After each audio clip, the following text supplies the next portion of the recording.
Today, I have a video essay about Hasan Piker, and it's titled, I Spent 1 Week Watching Hasan Piker, and This Is What I Learned. It's by a small channel named Conduit. We're going to watch it together and break it down. Let me go ahead and share the screen with you with some audio. And let us begin the fun. Powerful movements in history are free. Got anyone you want to call out in the heavyweight division? Oh, you know it, lad. You know that Hasan Piker? Chilling with the captains, like I don't toes fucking down. They are on the morally right side. Anne Frank died before she could resist. Hezbollah is a paramilitary organization. I don't have an issue with them. Let's just say. Now they could go tomorrow. Did you say Anne Frank died before she could resist? I don't know if that was a fever dream. I'm still not sure what I want this channel to be, so I'm just going to chase subjects that catch my interest. And right now, Regardless of Dang, bro, he had 11 subscribers before this video popped off. That's so based. Conservative Liberalism says, what was the age gap between Ethan's parents? I think it was 22 and 16, or maybe it was 24 and 16. Destiny was laughing about 18 and 1 day versus 17, 364 day. People jokingly brought up, maybe we should have brackets, completely missing the point that Romeo and Juliet laws existed, and that is, it's abhorrent behavior, doesn't fall into the same bucket that a 17 and 19-year-old does, despite that he said that the age of a 28 and a 19. Listen, we're not sweeping for that, okay? At least I'm not in this chat. So yeah, 34-year-olds realistically shouldn't be fucking around with 18-year-olds. 18-year-olds are young. They're inexperienced. They don't know what the world is. So while they are adults, where they technically have the capacity to make informed decisions, we were all 18 once, or we will be 18 soon. And we all know how stupid 18-year-olds are. So as a result, there's this old clip of Steven talking about, he's like, I'm 28 years old. And to 19, you know, that might be, if you're 22 years old, a 19-year-old might be a peer. But to me, that's like a little kid. That she might as well be 15. And so that whole clip, when you're talking about like maturity and emotional maturity, I think that's just true. So as a result, don't take advantage of emotionally stunted people. That's it. That's all it is. That's the take. Conservative Liberalism says, it might as well be 15. He's not stupid at this point. I'm forced to believe he's playing stupid. Sorry, I didn't get my wall of text in before the video. Well, I think that's, if we hang out, we're going to hang out this weekend, allegedly. So I think we're hanging out on Sunday. We're going to go shoot guns. If we do a podcast, which let's face it, we probably are. If we do a podcast, then I'm probably going to want to talk about nihilism and hedonism, because I think that's the only way that you could justify this worldview. But anyways, back to Hasan. The hypothetical reality where Kamala Harris would not be as bad as Donald Trump, which we have no proof for. right now I want to talk about Hasan. I've mainly known Hasan through the clips that get passed around on social media when he says something inflammatory. Hezbollah is a paramilitary organization. I don't have an issue with them, let's just say. Or dumb. Which we have no proof for. Or inflammatory and dumb. I believe what the Houthis are doing in terms of stopping Israel. There we go. Let's read that. They kidnapped Filipino sailors and held them for over a year. The Egyptian economy took a 2.2 billion hit from reduced trade through the Suez Canal compared to the previous year. One attack caused an oil spill. Yup. And there's dead Philippine sailors as well. Doing a genocide to implement a blockade on the Red Sea is a good thing. 10 toes fucking down. They are on the morally right side. And his go-to responses are that they're taken out of context, or people just don't get it, or you're a Zionist Nazi. And it doesn't line up at all with his appearances in mainstream media. He's got a much cleaner and more approachable personality. So much so that he's even referred to himself as Zoomer NPR. So I decided I wanted to take a look and see what Zoomer NPR was really like. For 1 week, I would watch Hasan's stream start to finish and report back what I learned. Let's see how Zoomer NPR stacks up to regular NPR.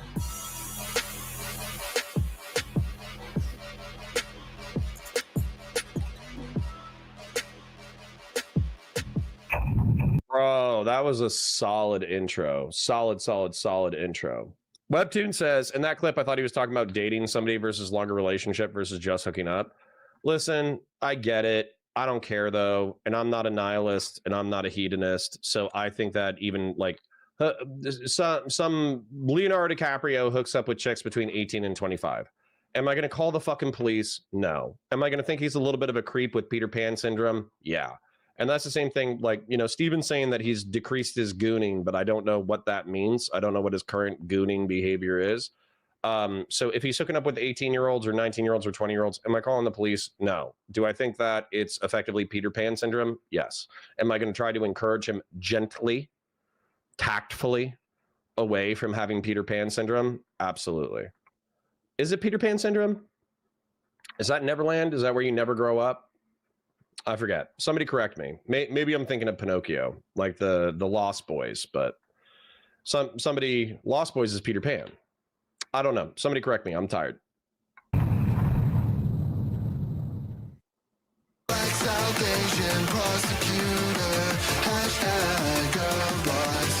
Hold on. Randy says something so mean that it hurts my feelings on Hasan Piker's behalf. Hasan's body proportions are the mirror opposite of Charlie Kirk. Does that mean that we could combine Hasan Piker and Charlie Kirk and we would actually get like one normally proportioned human being? That's awesome. That is so mean. You hurt my feelings. Black South Asian prosecutor. I've made a terrible mistake. I really don't like this meme that Democrats just use diversity to paper over institutions without substantively changing them, especially when you compare them to Republicans. All you need to do is take a look to see that they are very different. Trying to critique by calling out something as tokenization becomes its own form of tokenization because you misunderstand the circumstances and deny the agency of the people who choose to be a part of those systems. How far are we into this? 5 minutes. Video game me and a Minecraft. The actual stream starts. He spends about 30 minutes talking about his last basketball game. With hydration, especially, you know? All right, that's fine, I guess. We're easing in. Streaming is a more casual form of content. What's first? Stable Ronaldo was told he's in a sundown town. Question, is this a sundown town? Oh yeah, like 9 o'clock. What is a stable Ronaldo? Shows the audience some green books he has. That's fine, but we're now 45 minutes in. Can we get to the news? We're on Twitter. Why are we on Twitter? GOP comms director throwing a Roman. Wait, that is the GOP comms director? He's letting us know there's Nazis on Twitter, and they're white women. Her name is literally Mary Jane Trumper. Party Haley McAnally? Haley McAnally. Guys, there are white women Nazis on Twitter, and they have funny names. White ladies that did not have like any sort of interesting personality quirks would just be like a regular run-of-the-mill Republican. Now they just hit the Sig Heil. He calls out libs of TikTok for being a Nazi despite being Jewish. The people that did that historically did. Okay. Listen, I defend IQ memes. All right. I think IQ is real. I just think that environmental factors can help facilitate IQ. The reason why I say that is because, number one, I think it's documented. Number two, the Flynn effect, where effectively the Flynn effect shows that we had a 15-point average IQ increase in the Western world in the past 100 years. There's, of course, a ceiling to how hard you can maximize IQ through environment, but it still is. I don't think that makes me a Nazi.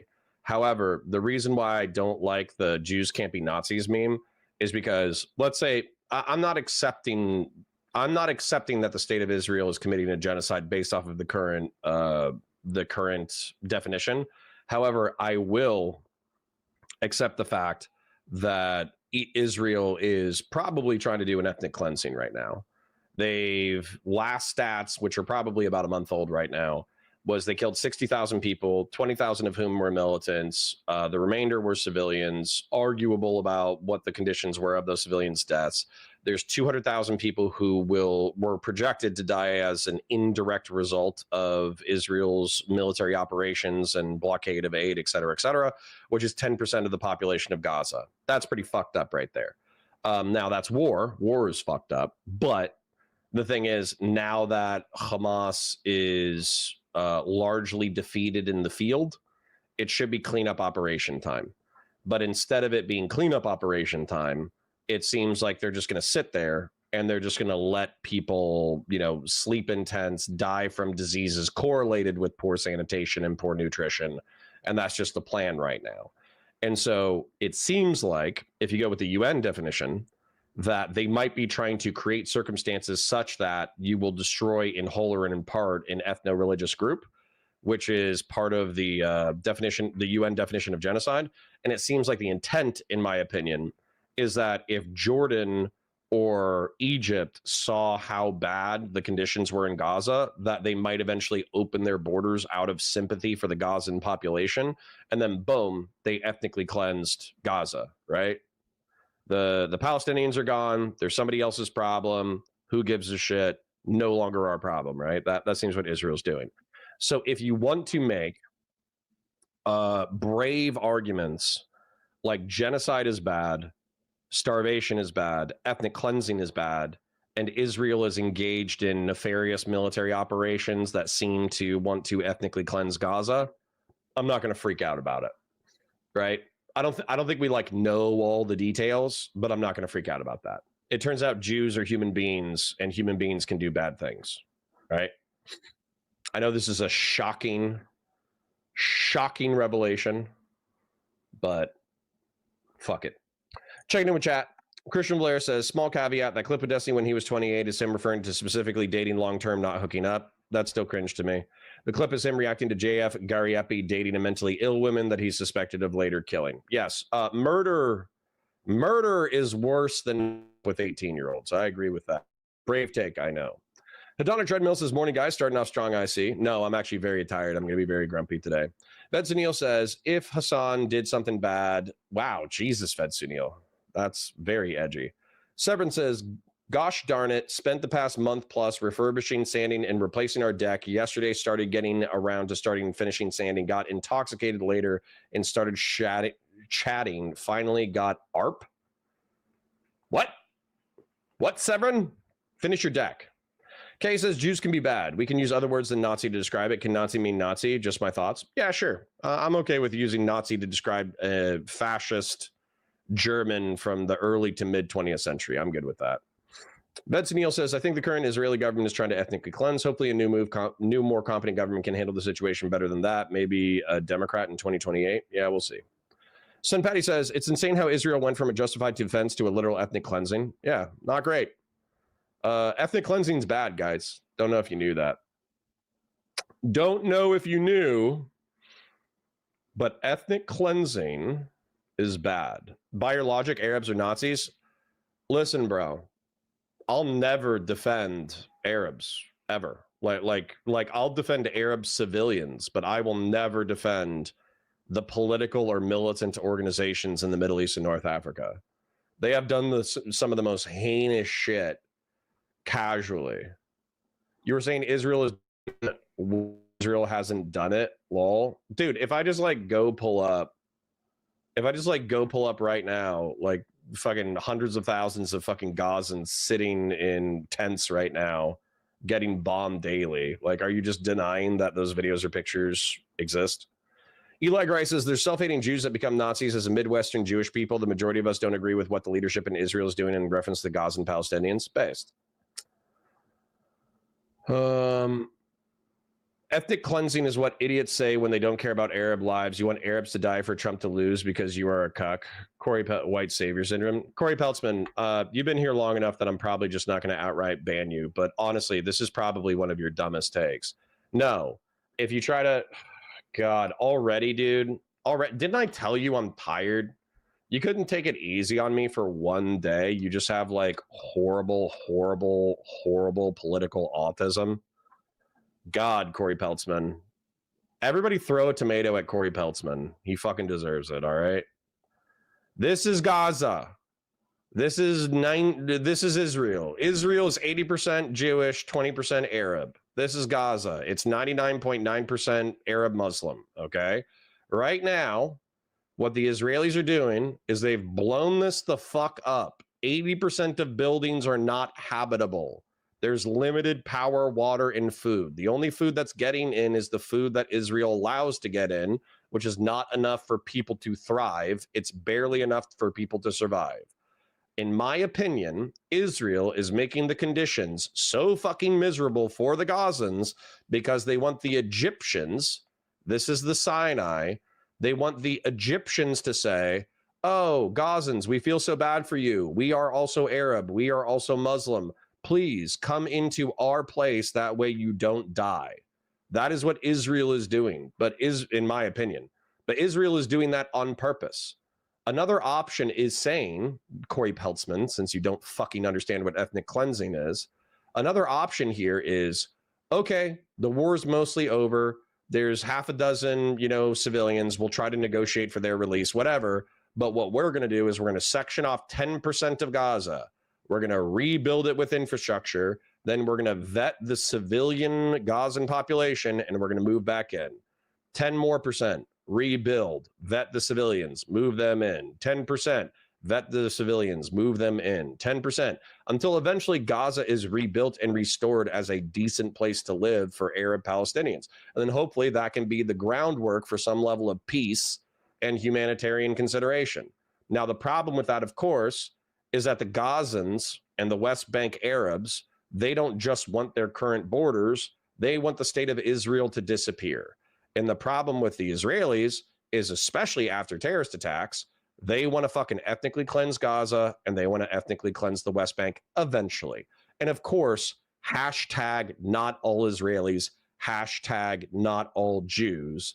But it seems like the current Israeli administration is interested in that project, and there's religious and secular settlers who are also interested in that project.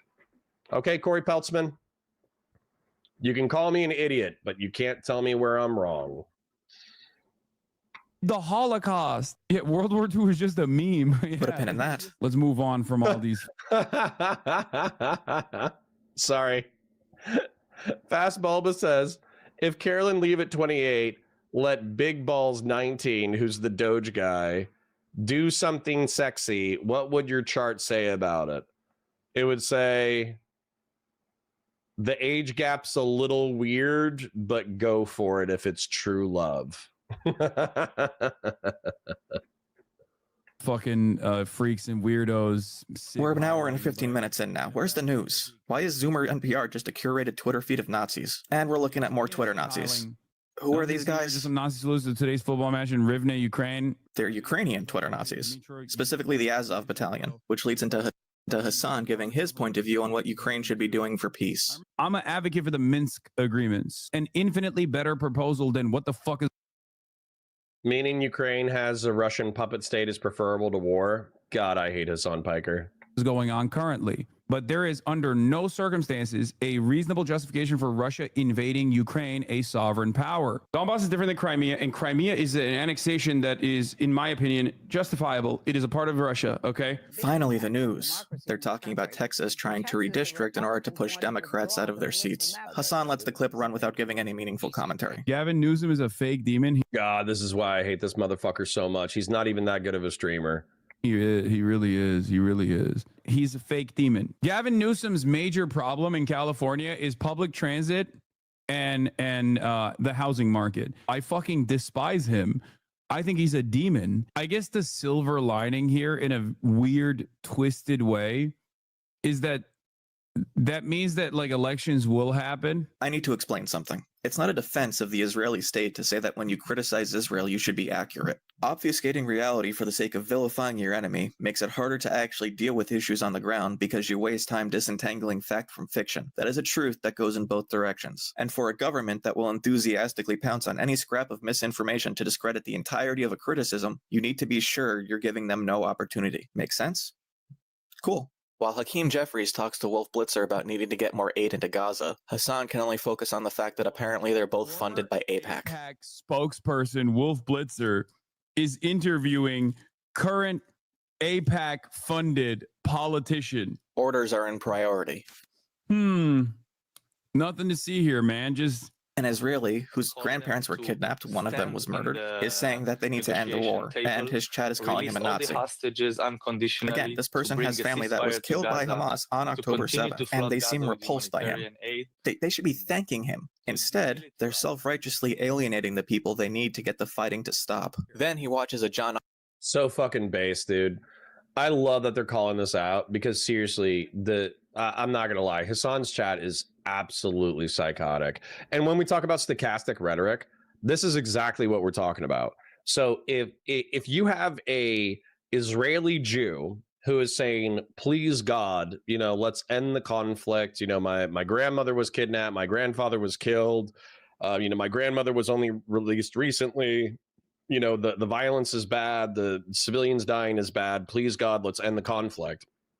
Then the only way that you would say, like, fuck off colonists, settler piece of shit, this guy's a neo-Nazi, blah, blah, blah, blah, blah, is if you just think the state of Israel doesn't have a right to exist.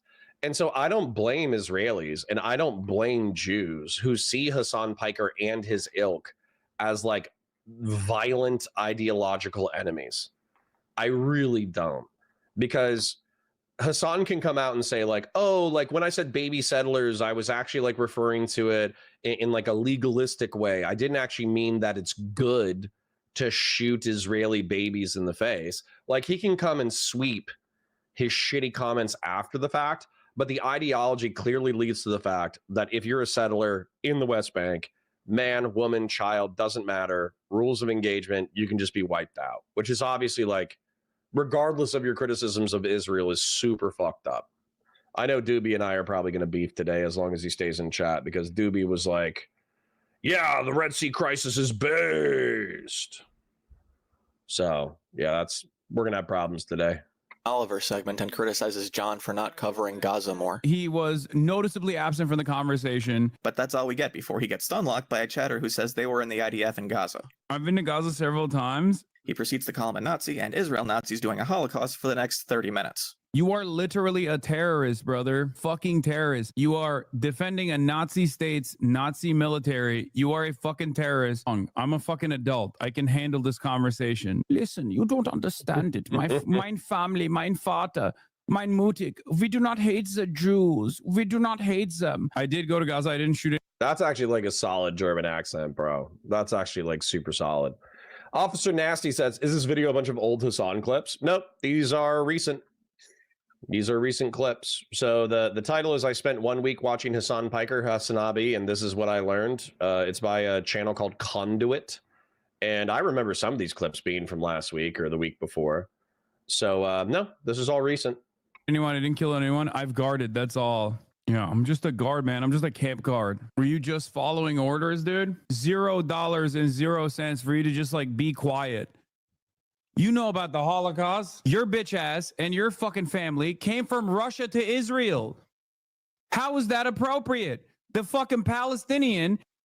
Doobie says, Valor, this video is dishonest. Look up Hasan's video on the redistricting and compare how he talks about it and about Gavin Newsom's California redistricting to how he just characterized it. Same for the segment on Israel and John Oliver. Well, no, because I'm lazy, but I'll just assume that Hasan is slightly smarter than I give him credit for. And what I mean by that is we watched his conversation with Tom Bilyeu the other day. And with the Tom Bilyeu conversation, he actually strung together a sentence that I thought was admirable. So, yeah, Hasan's bad. What do you want me to say? Exactly. And then Doobie, here's the other thing too, man. So I'm confused by you in general, where it seemed like when we were having a conversation and we're like, okay, well, we have all these like mildly social conservative values, but the Republican Party has lost its fucking mind. And the Democrats are the clear lesser of two evils in this regard. But then you will also sweep for, in my opinion, like terrorist apologia, just blowing up random civilians in order to communicate a political point, which I think is fucking stupid. And then you're in my chat today saying like, oh, well, you know, actually Hasan Piker is better in these segments than you think. Now, you could just be telling me the truth, right? You could just be saying the truth as you perceive it. And because I know you, that's what I'm going to assume. However, I don't know why you would presume that Hasan is telling the truth. And what I mean by that is that if you see that chat where it's like settler colonist, piece of shit, Nazi, kill yourself, all that stuff, and you see that that's the kind of culture that he's cultivating about any Israeli, even Israelis who want to sue for peace and end the war, why wouldn't I assume that Hasan is like a disingenuous propagandist and that he knows the culture that he's cultivating in his chat? I know the culture that I'm cultivating in my chat. I know you guys. You guys are the smartest chat in Twitch and YouTube politics, but you all have horrible autism. And 30% of you are sex degenerates, 10% of you are probably 95% aligned with me in terms of like politics and moral prescriptions.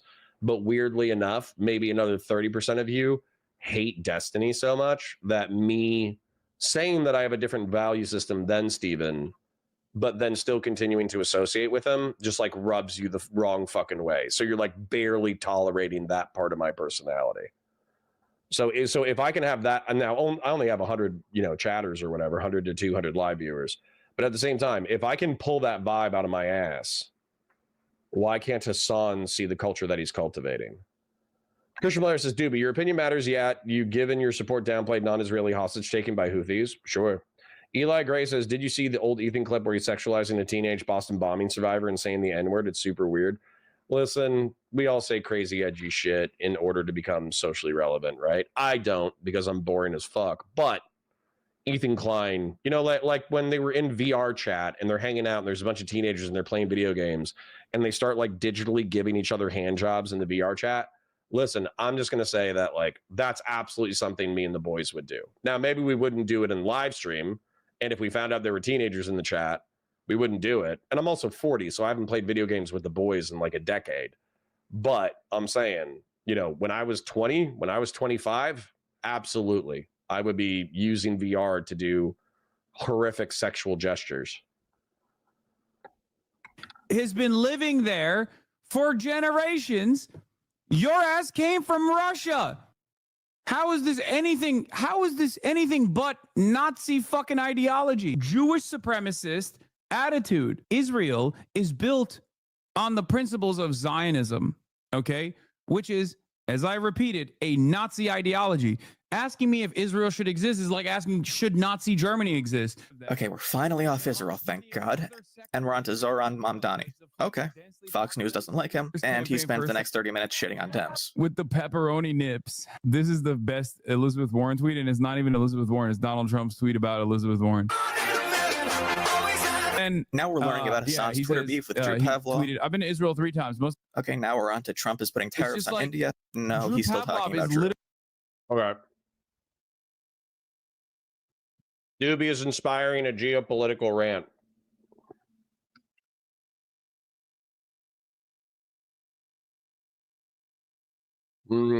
Israel maps.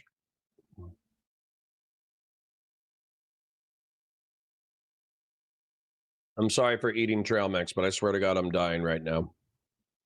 Okay. Here's the coast of Yemen. Okay. Let's take a look at how wide this gulf is.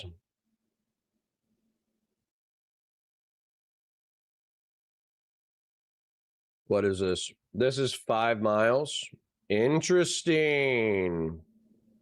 5 miles, 10 miles, 15 miles. Ooh. Nuance has entered the chat.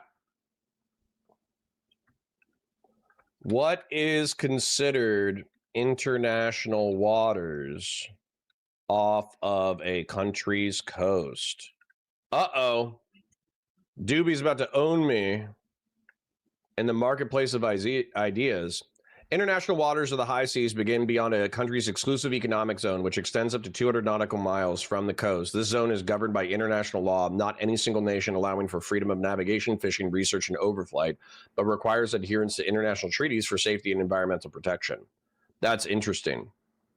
So let me just explain a concept, even if it just makes the picture even more complicated than it actually explains anything. So as an example, India doesn't have anyone who contests their territory out here. Like maybe they bump into China. Maybe they have some like territorial dispute with Iran. I don't know.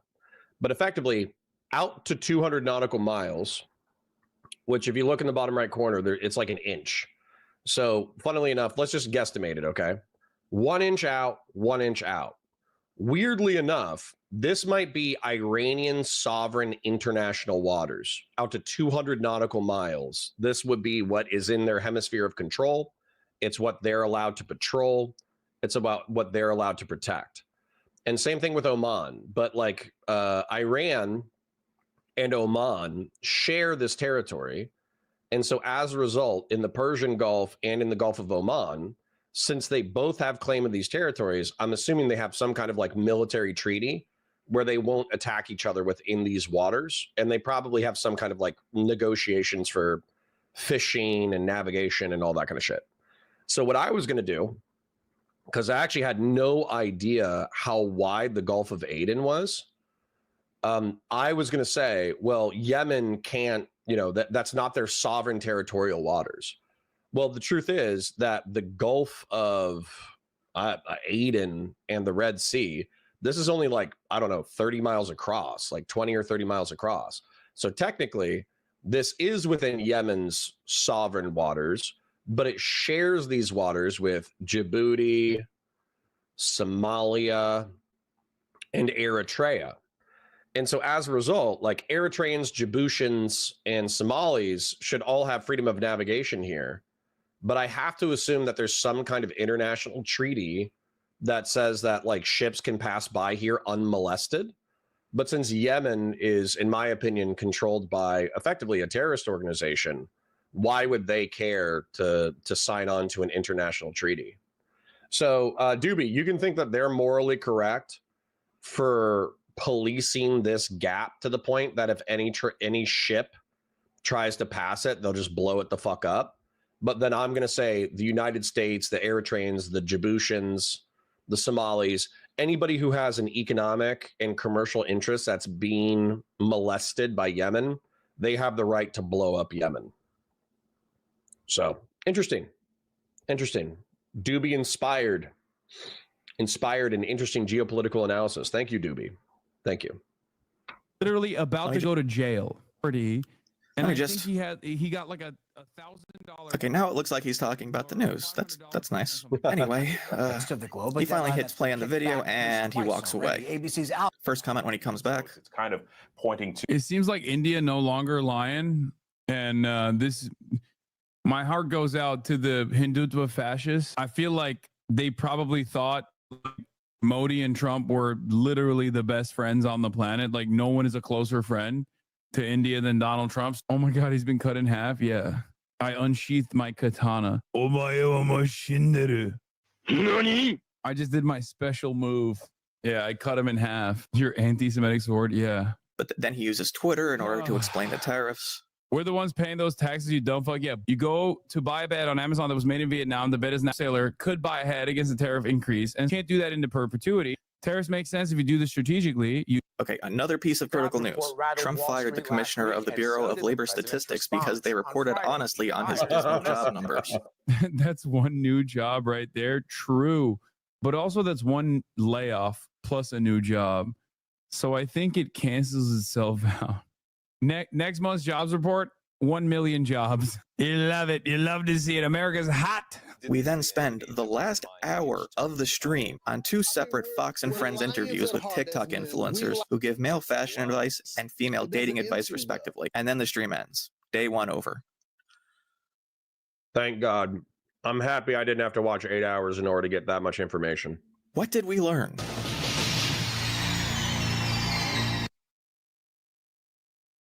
Claudette Colvin was born September 5th, 1939 in Montgomery, Alabama.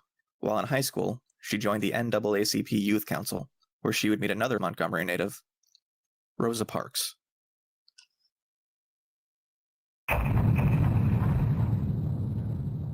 All right, another day. Let's get...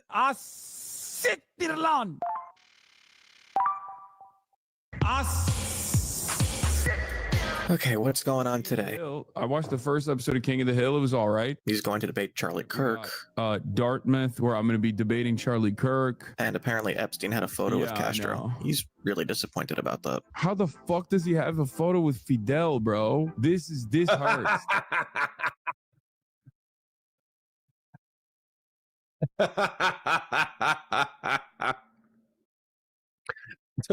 The problem isn't, obviously blame the American blockade if you want, but the problem isn't that there was a Marxist-Leninist revolution and nuclear threats to the United States and authoritarianism and a police state and all that kind of bullshit in Cuba. That's not the problem. The problem is that he's hanging out with Jeffrey Epstein. That's awesome. And then he was supposed to go to Cuba, and I'm sure this video will cover it, but he was supposed to go to Cuba, which he's simping for, you know, the dictator of Cuba, and then he doesn't go to Cuba because he doesn't want to be incarcerated. I fucking love that, dude. I love that you can simp for authoritarian communist regimes, but you also can't travel to them because you're worried that you're going to get disappeared or killed. Like I can't think of a better example of why these people are such LARPing dipshits. That's amazing. This hurts so much more. This hurts so much more than Chomsky. Hated some of y'all's faves are going to be implicated. Like, first news story: Sarah Huckabee Sanders visits. There's Halcyon with a correction. Territorial waters are 12 miles. Exclusive economic extends 200, but does not impact freedom of navigation. Interesting. I thought it was like 10. So thank you for the correction, Deus Halcyon. I appreciate you. And that's what I appreciate about you. So hold on though. Let's see if it changes our calculus at all.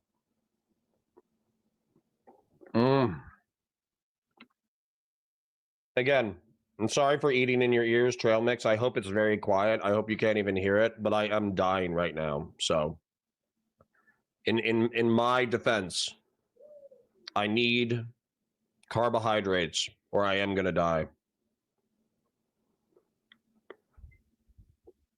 Okay. So we got that's Yemen, right? Yep. So it's only about 20 miles wide, bro. It's only about 20 miles wide. So there's 8 miles, in my opinion, that you should be able to navigate without legally being molested. Well, actually, I think you shouldn't be able to be molested at all by the Yemenis.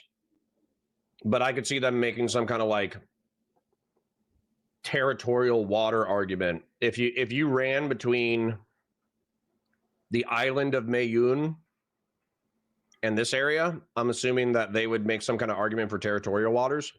If this is a part of Yemen, I'm sure they would argue that this is like within a 12-mile radius. This is their territorial water. But I know that they've hit ships out here. So yeah, so fuck that. Fuck that and fuck the Yemenis.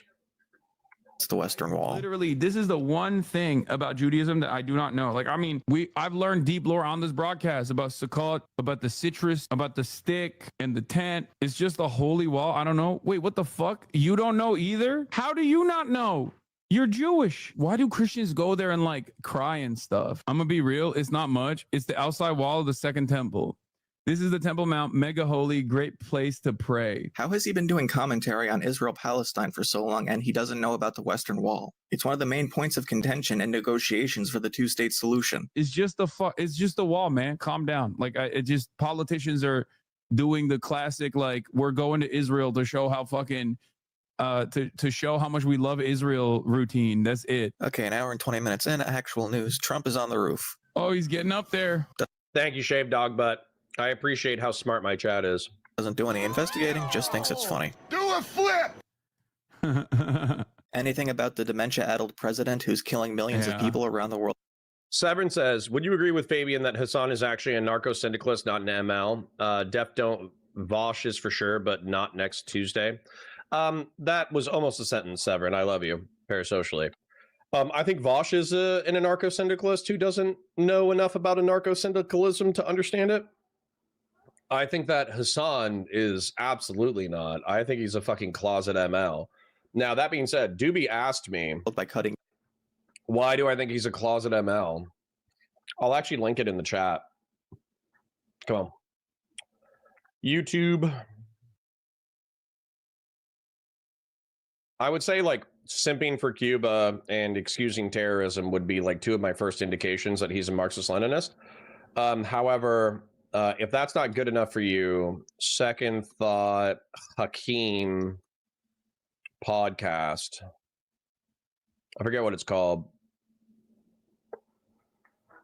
There's him sweeping for second thought. Does anybody remember what it's called? I forget what it's called. Second Thought Hakeem podcast. What's it called again? The D program. Hasan Piker, the D program.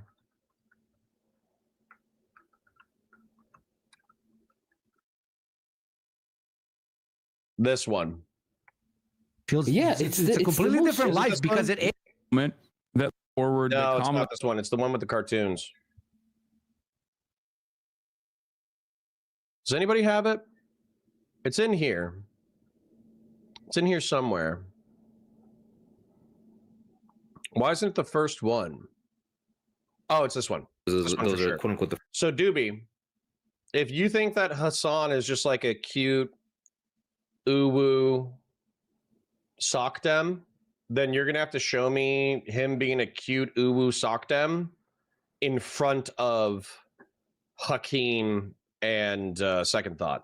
You're gonna have to show me Hasan Piker hanging out with his tanky brothers and being like, hey guys, I know I was LARPing about being a revolutionary and I was LARPing about being a pipeline to more extreme ideas a couple of years ago, but actually it turns out I think social democracy is based and I think socialism is cringe.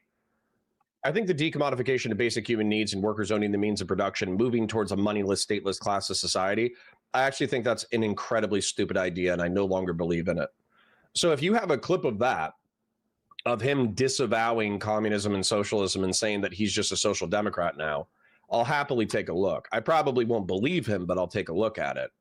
However, if he's doing that in front of other sockdems, if he's doing that in front of other like people who think they're socialist, but they don't know what socialist means, I don't really give a shit. I want to see him in front of tankies saying that, oh guys, I'm just a uwu cutesy social democrat and I actually think Marxist-Leninism is fucking cringe. So if you got a clip, I'll take it. USAID and facilitating the genocide in Gaza needs more scrutiny?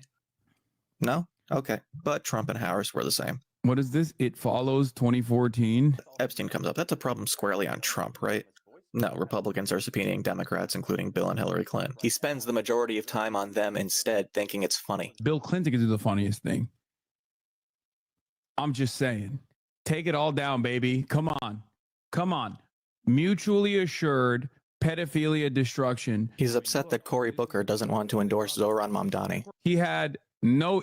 Real quick, quick shill. Like the stream, share it with your friends, engage in chat, super chats if you got them, memberships if you got them. Parasocially love you. Thanks for hanging out.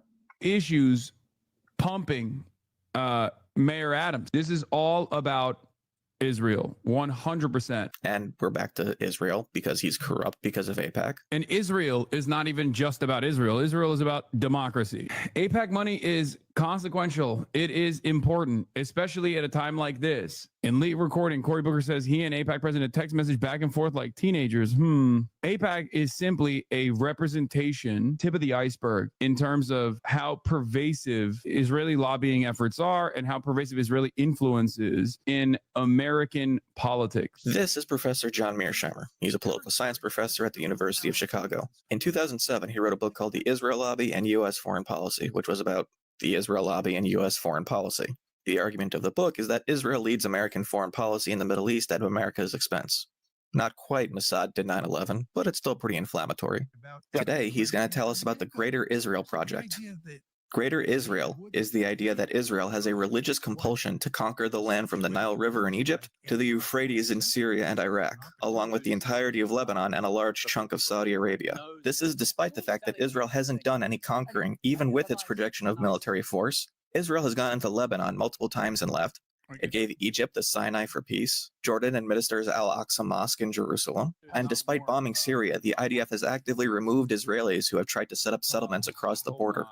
This does not make West Bank settlements minor in comparison, nor is it excusable for the way that it has made reconciliation needlessly harder. The point is that it lacks historical evidence that Israel's plan has been to rip up peace agreements with its neighbors and start a war on 5 fronts, with manpower it doesn't have, to seize territory it cannot hold, with military aid it won't get, unless he thinks that the U.S. would be willing to help with that because of the Israel lobby. So we're going to listen to this guy talk about Greater Israel, okay? Where is he talking about this? We spend 2 hours listening to Tucker Carlson's podcast uncritically. Hasan will tell you that Tucker is a fascist. Tucker Carlson is not an ally, and I will explain to you why over and over again. He'll just also tell you he agrees with everything they're talking about.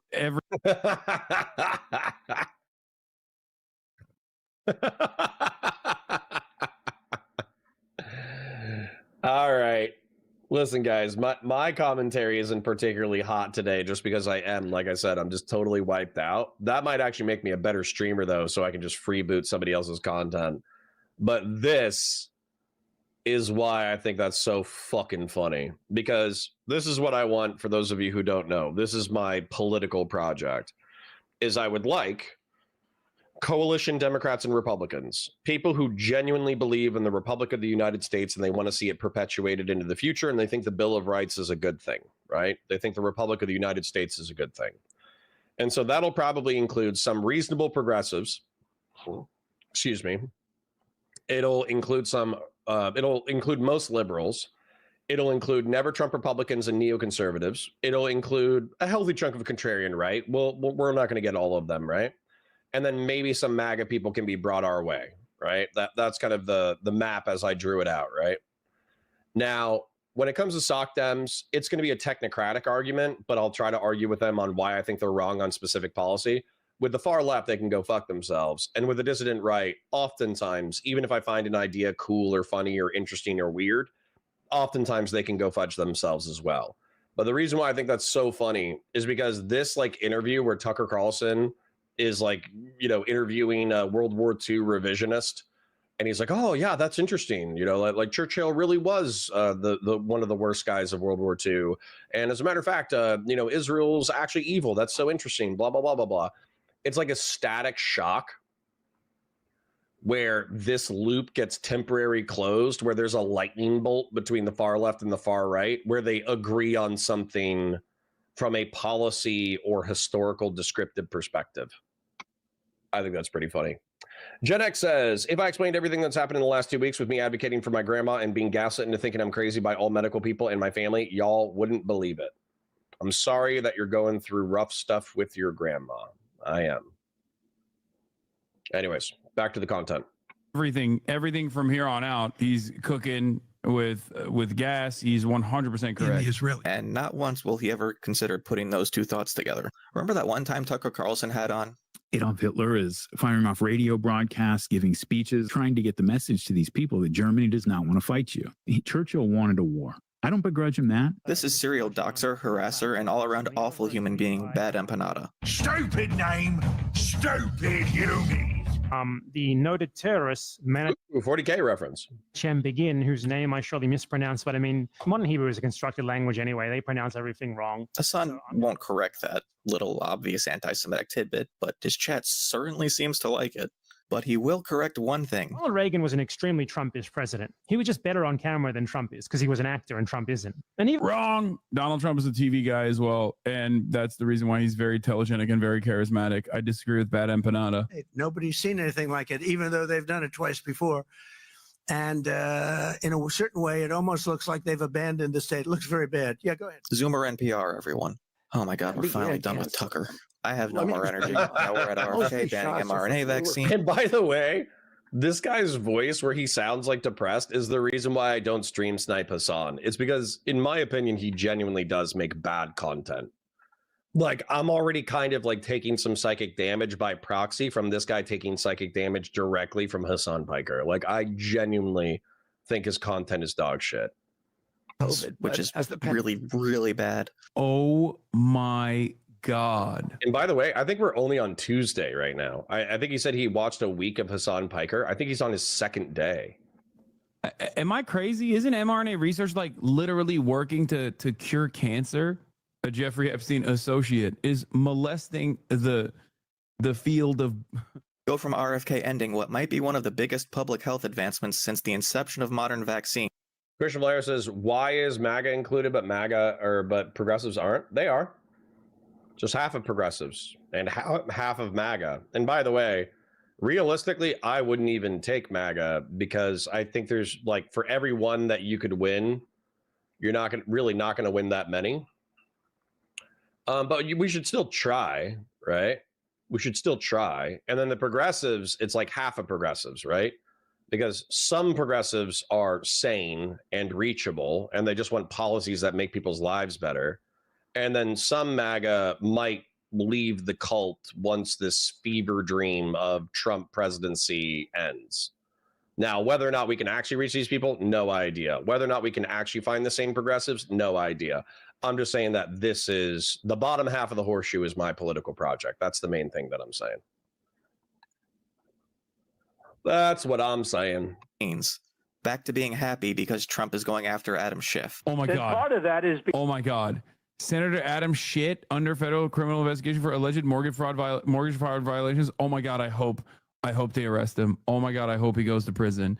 Yeah, this is political. Sure. I don't care. Lock him up. Lock him up. I know Trump is doing this out of pure malice. This motherfucker got like $6 million from AIPAC. Shifty Schiff. He reads the full Trump social media. Yo, says Connor, don't you feel some kind of obligation to look into the claims against someone if you will openly defend them? I feel like you're obligated to understand the stuff. Yo, I made an entire... Did somebody say that Yo was like a fucking Destiny snarker? Post about Schiff. Then he reads another full Trump tweet. Let's deal with this. Because my critics often come unprepared for arguments. King Stylo had fucking nothing the other day. So let's go to Valor Media Network. Let's go to this channel. Let's go to the live segment.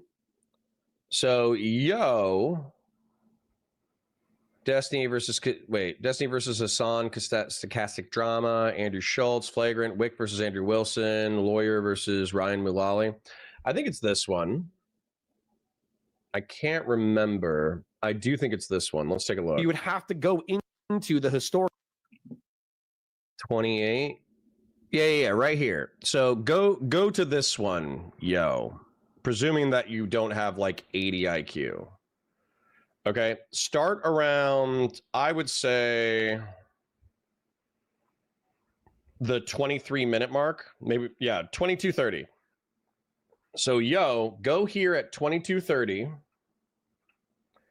and watch through 38 minutes at 2 times speed and tell me what I said that you disagree with. And then also an alternative as well is my copy of the stream where I covered the Destiny drama is under copyright review, but JStock and Queeman had copies and they already covered it. So if you have a specific argument where you're saying that I'm defending some kind of bad behavior, then I would like to hear your argument. Please forward an argument in my chat and I will contend with it. This time about the Doge kid named Big Balls getting mugged and completely glosses over the part where Trump talks about federalizing DC because of a fact he finds out about the attackers. One of them is a girl?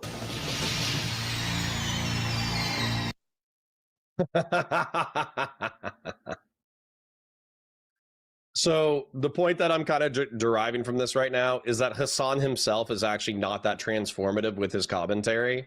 He's just a, as Denims would say, a content curator. He doesn't really forward his position. You have to infer them from haphazard and shitty commentary. Got it.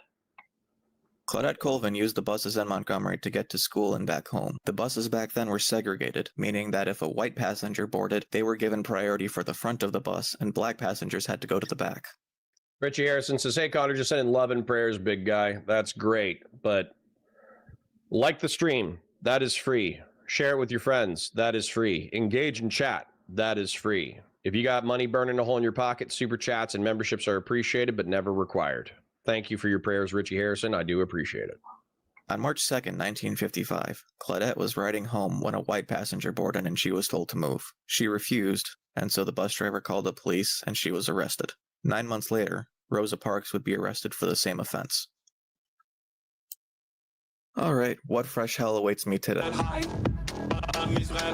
So he begins with streamer and YouTube drama. I don't care, you don't care, let's not care together. He calls out Twitter as a Nazi site, which he continues to use. Then you got Elon Musk buying Twitter and then making Twitter into this like fucking neo-Nazi breeding ground. No offense. I'm actually going to defend Hasan Piker right here. If I go to my Twitter, I don't think I have anything too bad on here. I'll pull it up over here just in case I don't think I follow anything that's cornographic, but sometimes people retweet because I follow for follow. People retweet cornographic stuff onto my timeline. Actually, today's not that bad, but I would say my general impression is that it is like 30% of my feed is people simping for Trump, and like, I don't know, 10% of my feed is outright Nazi apologia. So that might be an exaggeration, but it feels like that for sure. Wait, so now people are just like, oh, I don't like someone, let's dox them, let's swat them, let's go after their whole fucking family. And it's basically turning the entirety of discourse into this like incredibly fucked process. He says the country Georgia. I'm not very familiar with Georgia. Wants to join the EU because they're Christian, but they look Turkish, so they get the anti-Turkish racism and not the anti-Slav Polish racism.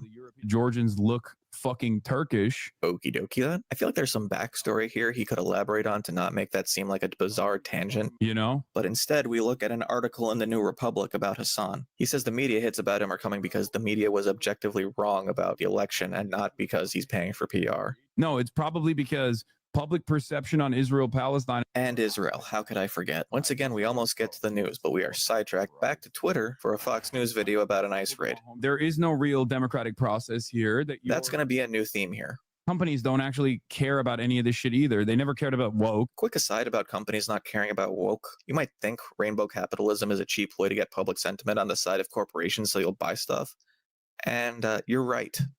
It's also a good thing that public sentiment is on the side of inclusivity and empathy to the point that it would make people feel motivated enough to buy stuff, which, if you believe we live in a hyper-consumer society, would be the highest form of love. And I said that at the time. I was like, this is all fake bullshit anyway. Finally, we reached the news. We're going to start off with Ghislaine Maxwell. Fuck me, we're back to Twitter, so that he can call Trump powerful. I appreciate this guy taking psychic damage on my behalf. For punishing corporations. He'll just be like, I'm revoking your federal contracts. He criticizes the Trump administration for prioritizing ICE over the affordability crisis. The fucking affordability crisis. He says America could be a force for good. I mean, it always sucked, but it never sucked this hard. America could be a force for good. And uses China as a comparison. Like China does this, China does that. China has like incredible social repression. And then refusing to look at any of the good things that the Chinese government has done, high-speed rail, constant focus on like developing American infrastructure. Infrastructure. Force for good equals infrastructure. Infrastructure.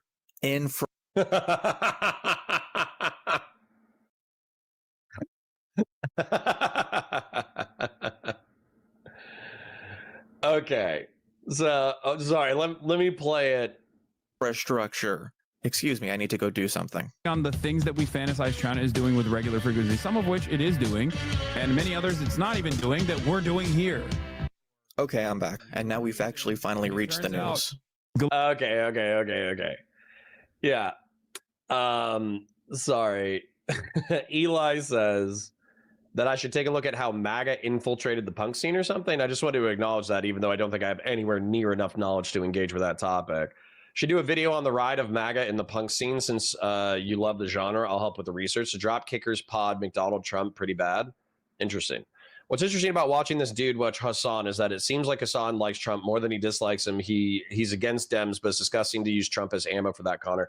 Well, what I've noticed, and I don't know if you guys have noticed this as well, is that it feels like politically there's just this presumption. Right. Let's go back to my spectrum map real quick. So it feels like there's this presumption that people are going to vote left. Right. So you would think that if the Democrats are lesser of two evils, then what you would do is you would attack the right wing because you want to motivate the left to get ready for the midterms. And as a result, be ready to participate in the midterms and then beat the right wing. Right? That's what you think you would want to do. However, what Hasan is doing, which I think is actually really interesting, and I've noticed this with a lot of lefties, like, you know, the Vanguard podcasts and all that kind of stuff, they're not necessarily attacking the far right. They're attacking the center left. And I think the reason why they're doing that isn't because they necessarily want to embolden the right, but it's because they want to increase their market share of left-wing ideology. They want to convert a bunch of liberals into progressives and convert a bunch of progressives into sock dems and convert a bunch of sock dems into leftists. And so like socialists and communists. And so for me, tactically, it makes sense. Even though I think that the reason why the liberals are punching back is because they realize they're getting attacked on their left flank. And so the question is, like, can we have an intelligent enough conversation as a country that we can stabilize the nation by building like a coalition Republican branch of the Republican Party and a coalition branch of the Democrats? Can we stabilize the country? Or is the binary hatred between the left wing and the right wing so hard that the right wing is going to be perpetually dominated by the dissident right and MAGA, and the left wing is going to be perpetually dominated by progressive sock dems and the far left, right? Right now, the argument is that liberals dominate. Liberals dominate the Democratic Party. However, that doesn't mean that it's always going to be that way, right? Especially with how popular progressives, leftists, and sock dems are becoming online. Interesting. But Alexandru Vazushu says, well, maybe Hasan really is the Joe Rogan, is just as dumb and spreads some platforms liars. Connor follows Nick Fuentes. Leopards and Faces says, ongoing school shooting in Minnesota. I don't know what I can do with that. I'm away, so I can't really read myself. This question, have you seen the L comedy is dead video? I haven't. Scrolling. Richie Harrison says, I think is an interesting figure. I think he's a true propagandist and is talented at that. Seems like he is getting close to weaponizing his audience recently. I would to my my drawing and say that why he's attacking the center line is he wants to increase his market share. Eli Griner is my favorite streamer, hands down. Great, thank you, buddy. Back to it. Ghislaine Maxwell, who is definitely a trustworthy individual, by the way. Severin says, Connor, would you patronizing rainbowism or none of it socially? Honestly, people to be fucking normal. You know what I'm saying? Like you go into Target and in the kids section, they got pictures of kids from different races and backgrounds. You go into the section, it has pictures of men, different races and backgrounds. You go into the women's section, it's pictures of different women of different races and backgrounds. None of them have to be kissing. Don't give a fuck. Okay. If there's what's the proportion of people in the United States of America? Google, how many people are gay in the US? So, according to February, 9% of adults identify as some kind of queer, and I'm not saying that derogatorily, which amounts to nearly 31.7 million people nationwide. Specifically, 2% of adults are gay, 5% are bisexual, and 1.4% identify as lesbian. So it's around 10%. So if you see 9 couples kissing that are heterosexual, then 1 gay couple should be, you know, they should be holding hands, looking into each other's eyes lovingly over the t-shirt rack, right? But they should be surrounded by 9 straights because that's the proportion of the population. Hey, Trump could just be like, I'm innocent. I told Ghislaine Maxwell to literally say I'm innocent. What comes of that? The only way that there would be movement in a positive direction on this issue is if like people got so mad that he like openly admitted this, that there were fucking riots on the streets and his base was participating in the riots. It would not be because the Democrats have pushed for like an impeachment or some shit like that. We only have one another. I hear you guys saying that my mic is going in and out, but we're just born to suffer, guys. You have no trust in liberal institutions. I mean, I want to trust them, but how can you? And the Democrat Party's complacency. They talked about Texas Dems leaving the state in the clip you were watching not even 10 minutes ago. Weren't you listening? Oh yeah, I guess not. Corruption is always all right, so I'm resetting this. Let me make sure I don't have too many programs running at once. Sometimes Adobe Creative Cloud runs in the background. Let's end that task. I need that one.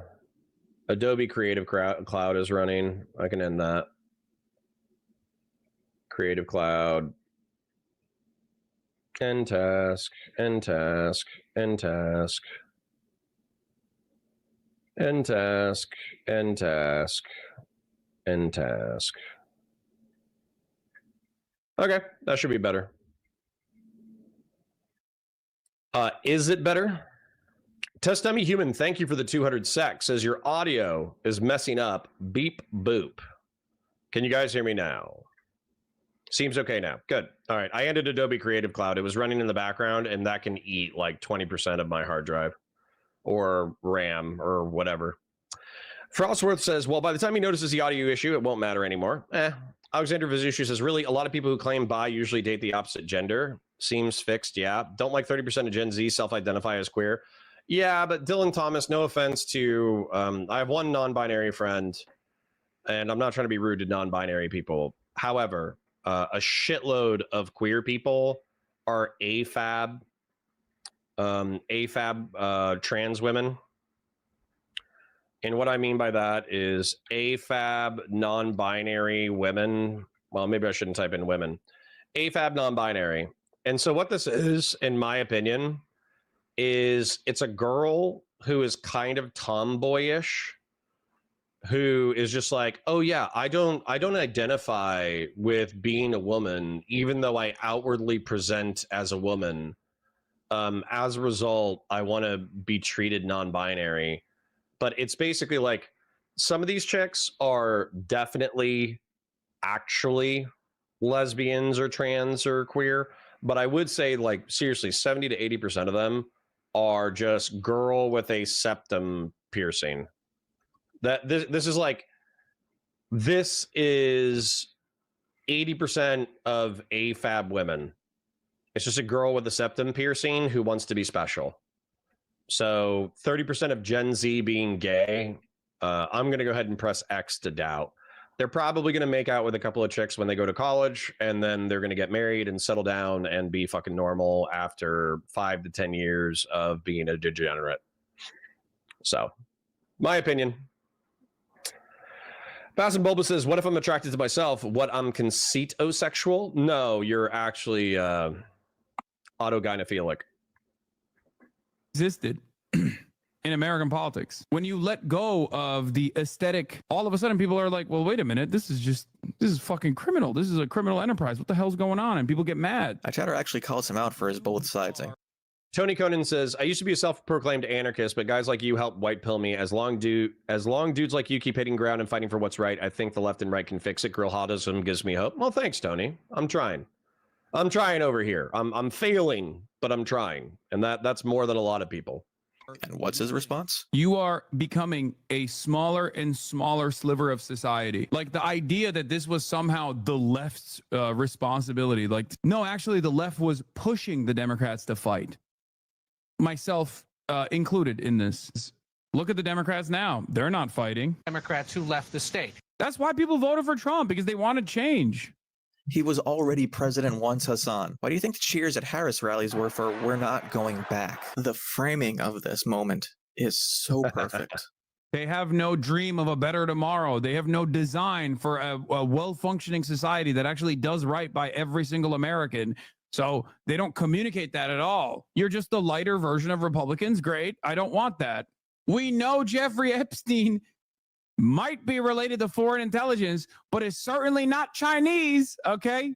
The foreign intelligence that Jeffrey Epstein is associated with is Israeli intelligence. For the last 10 years, Republicans have been hyping themselves up on QAnon conspiracy theories of a secret government pedophile ring. And now the left is doing the same thing. All right, I'll go ahead and download some more RAM, Bud123. I'll get right on it. Severin says, if you had to pick distasteful, cynical rainbow capitalism or even just a new company only enforced restriction, distasteful, cynical rainbow capitalism or just a new company only enforced restriction. How about we just all be fucking normal, bro? Is there a third option? Is there a third option where we just be fucking normal, dude? Like, by the way, this is one of the things that pisses me off. Sorry if you've triggered a rant. When I live in Central Florida, guys, okay? I don't exactly live in the heartbeat of like, Florida is pretty red, but it's also very purple. So Orlando, Florida, people. Okay. Images. I misspelled people. But nobody sees that like that this girl like it's like Disney and it's families and it's kids and it's Asians and it's whites and it's Hispanics and it's blacks and like all this like race war bullshit that's on fucking Twitter. It just doesn't translate into my reality whatsoever. And it's gays. Like, look at this gay, right? Look at this gay dude just walking down the street. Now, do I think this is annoying? Kind of. And the reason why I think it's annoying is because we got the rainbow, we got the beard, but he's got makeup on, which is kind of like a woman thing. He's got the earrings and the jewelry, and this pose is kind of feminine, and sticking your butt out this way is kind of feminine. But you know what I do as soon as I see a gay guy doing this? I go, that guy's gay. And then I move on with my life. That's it. That's my total reaction. And do you know what happens when I see this black family at Universal or Disney? I go, that's nice. There's a sweet, nice black family. You know what happens when I see the Asian guy? I just go, that's cool. That's a cool Asian guy. He looks like he's dressed like Maui, even though he looks like he's from the Philippines. And that's it. And then I move on with my fucking day. Again, like these people, my problem, the reason why we always talk about like race war and sex shit and like gays and trans people and all that kind of stuff. The reason why we talk about all this stuff is because people are fighting about this stuff on the internet, but then the internet is bleeding into real politics and it's fucking up people's lives and it's killing people. But as far as like the actual race war or the actual anti-gay war, when I walk outside, I don't see it. I don't see it. Most people are fucking chill. Eli Gree says, let's get Connor more RAM for Christmas. Yep. You don't need to. I'll download it. Shaved Dog Butt says, play the Bastiat clip, Connor. No, I would need to go find it, so I don't want to like search on Twitter for it for a while. Although truth be told, I need to have it on like I need to buy a sound deck, and then I need to have that on my sound deck. Alexandru Vazushu says, a lot of right-wing conspiracy theories actually started as left-wing conspiracy theories like anti-vax stuff, so it's not surprising that they adopted QAnon. For sure. I am Florida man. Christian Blair says, that's because people come to Florida to party and fuck off. If there was an alcohol state, it would be Florida, I guess. Eli Gray says, Illinois is hella normal. Where Connor is pretty normal too. My cousin who's an independent lives down there and loves it. Yeah, it's not bad. Severin says, if yes, company, and also generally, would you be okay with the government enforcing it? And what's your stance on blasphemy? No, the government shouldn't be enforcing dick. I believe in the First Amendment of the United States.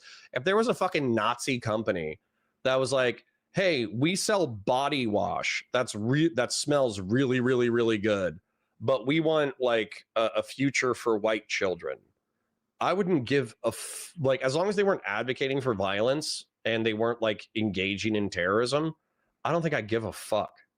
You know what I'm saying? The same way that I'm going to tolerate an Islamist, somebody who thinks that we should be an Islamic theocratic society, is the same way that I'm going to tolerate a fucking Nazi as long as they're not engaged in violence or supporting violence vicariously through like financing.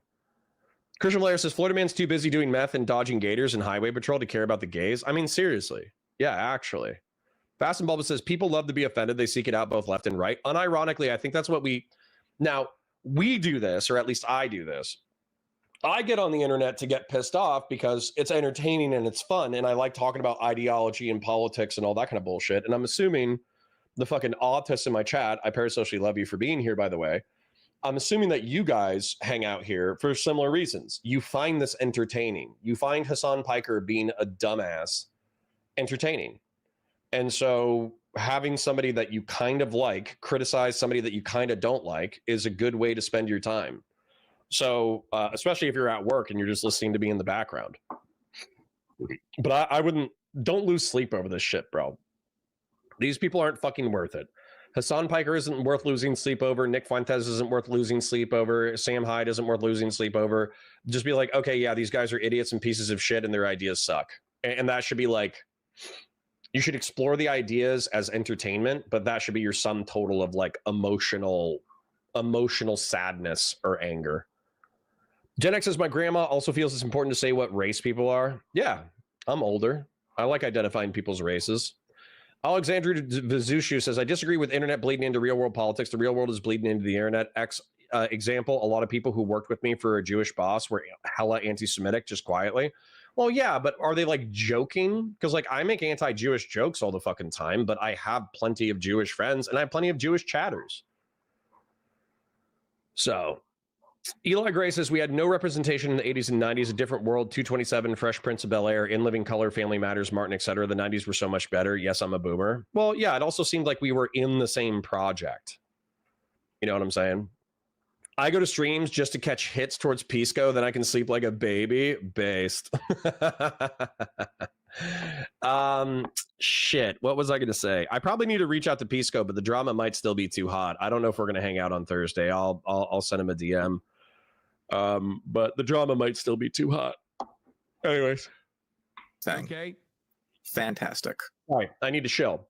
So I'm going to thank Test Dummy Human for giving us a very generous super chat. And you guys were super kind yesterday. Like yesterday, you guys were beyond kind with super chats. So if you burned a hole in your pocket yesterday, don't worry about it today. I just have to chill because obviously money makes the world go round. Like the stream, share it with your friends, engage in chat, watch the VODs, love the VODs, comment on the VODs.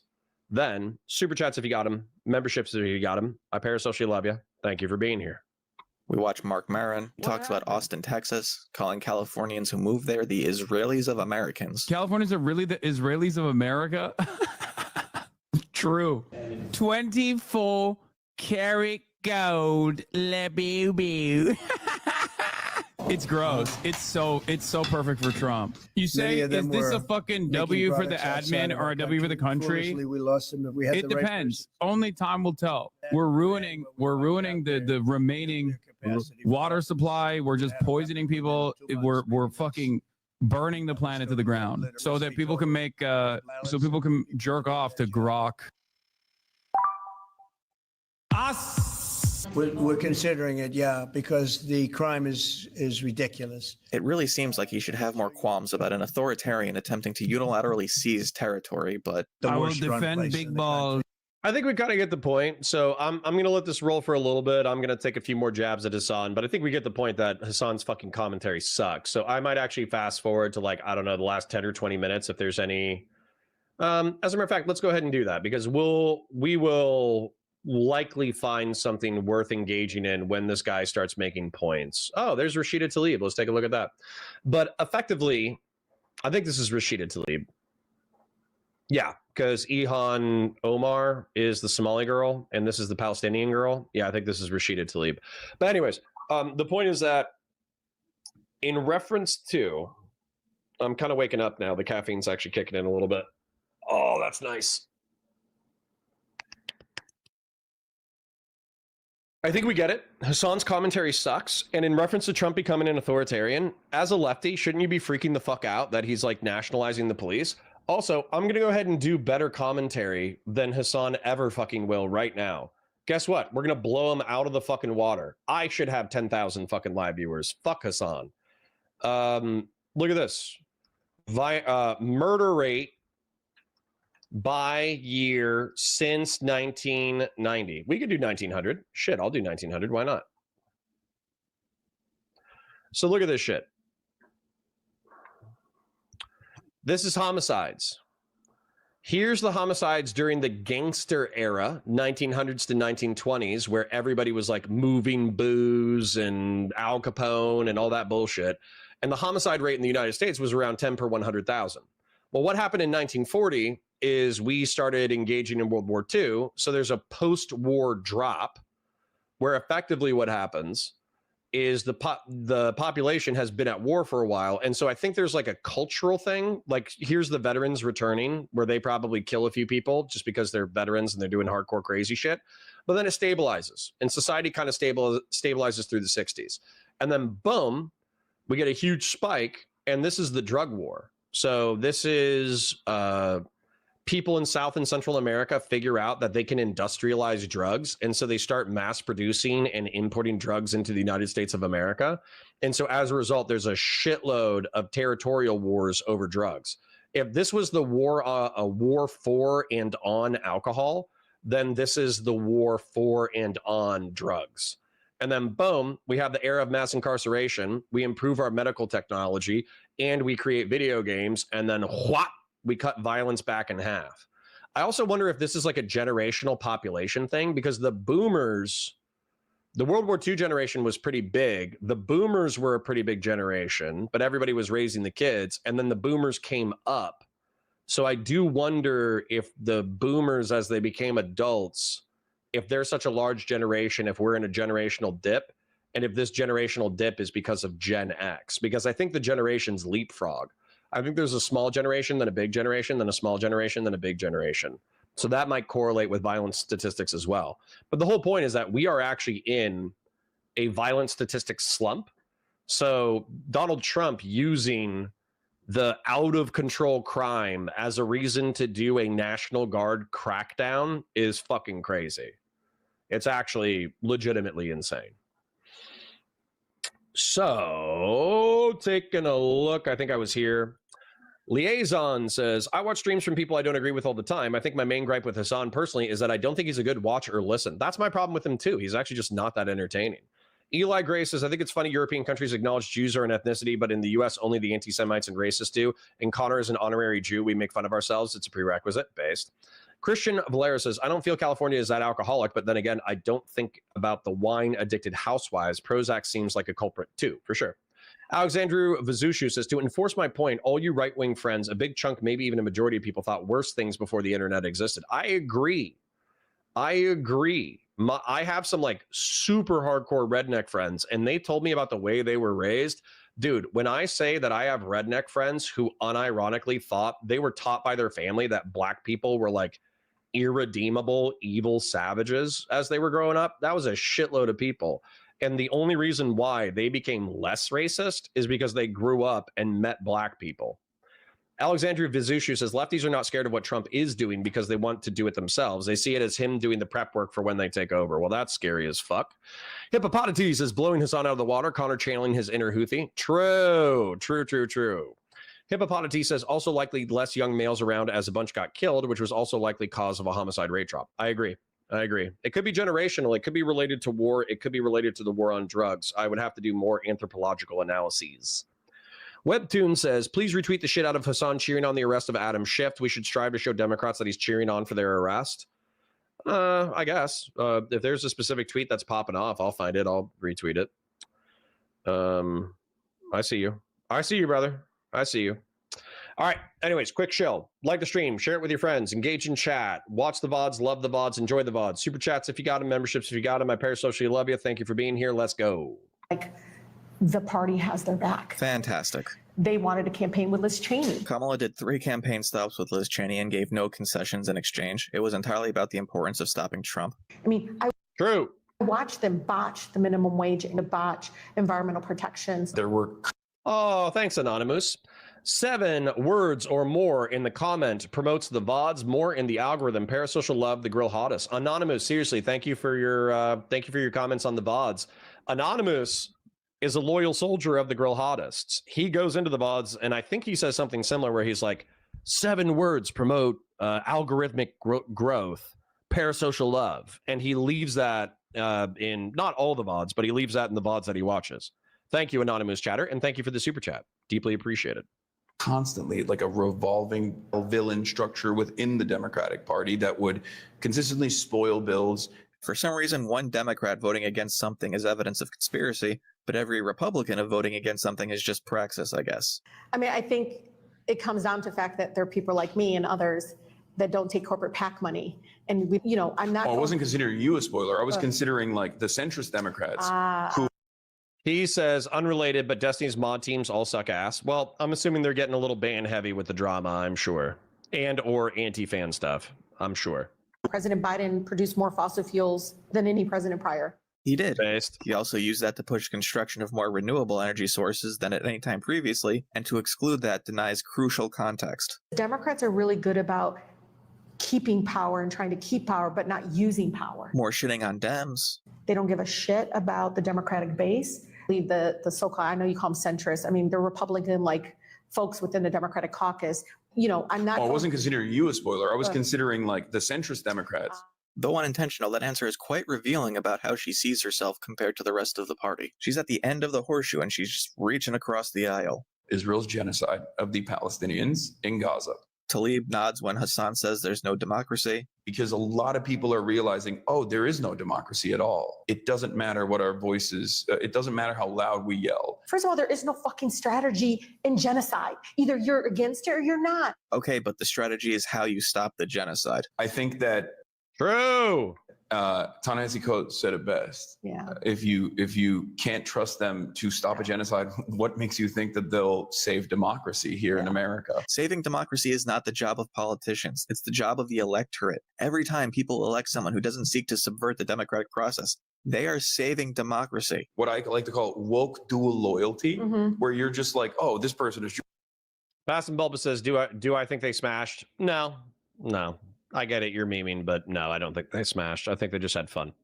Had fun talking to each other. But yeah, so people are making this point though, and I think that Hasan, if he admitted what the commentary person just said, then he would stop what he was doing.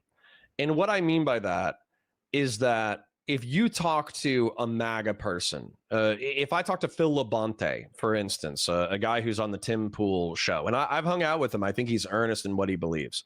What he believes is that he was a Gen X liberal and he was a punker. And so he was allowed to do drugs and have promiscuous sex and hang out with chicks and have fun. And he had like a pretty normal, like rock and roll lifestyle almost his entire life. He's like the lead singer from the band All That Remains.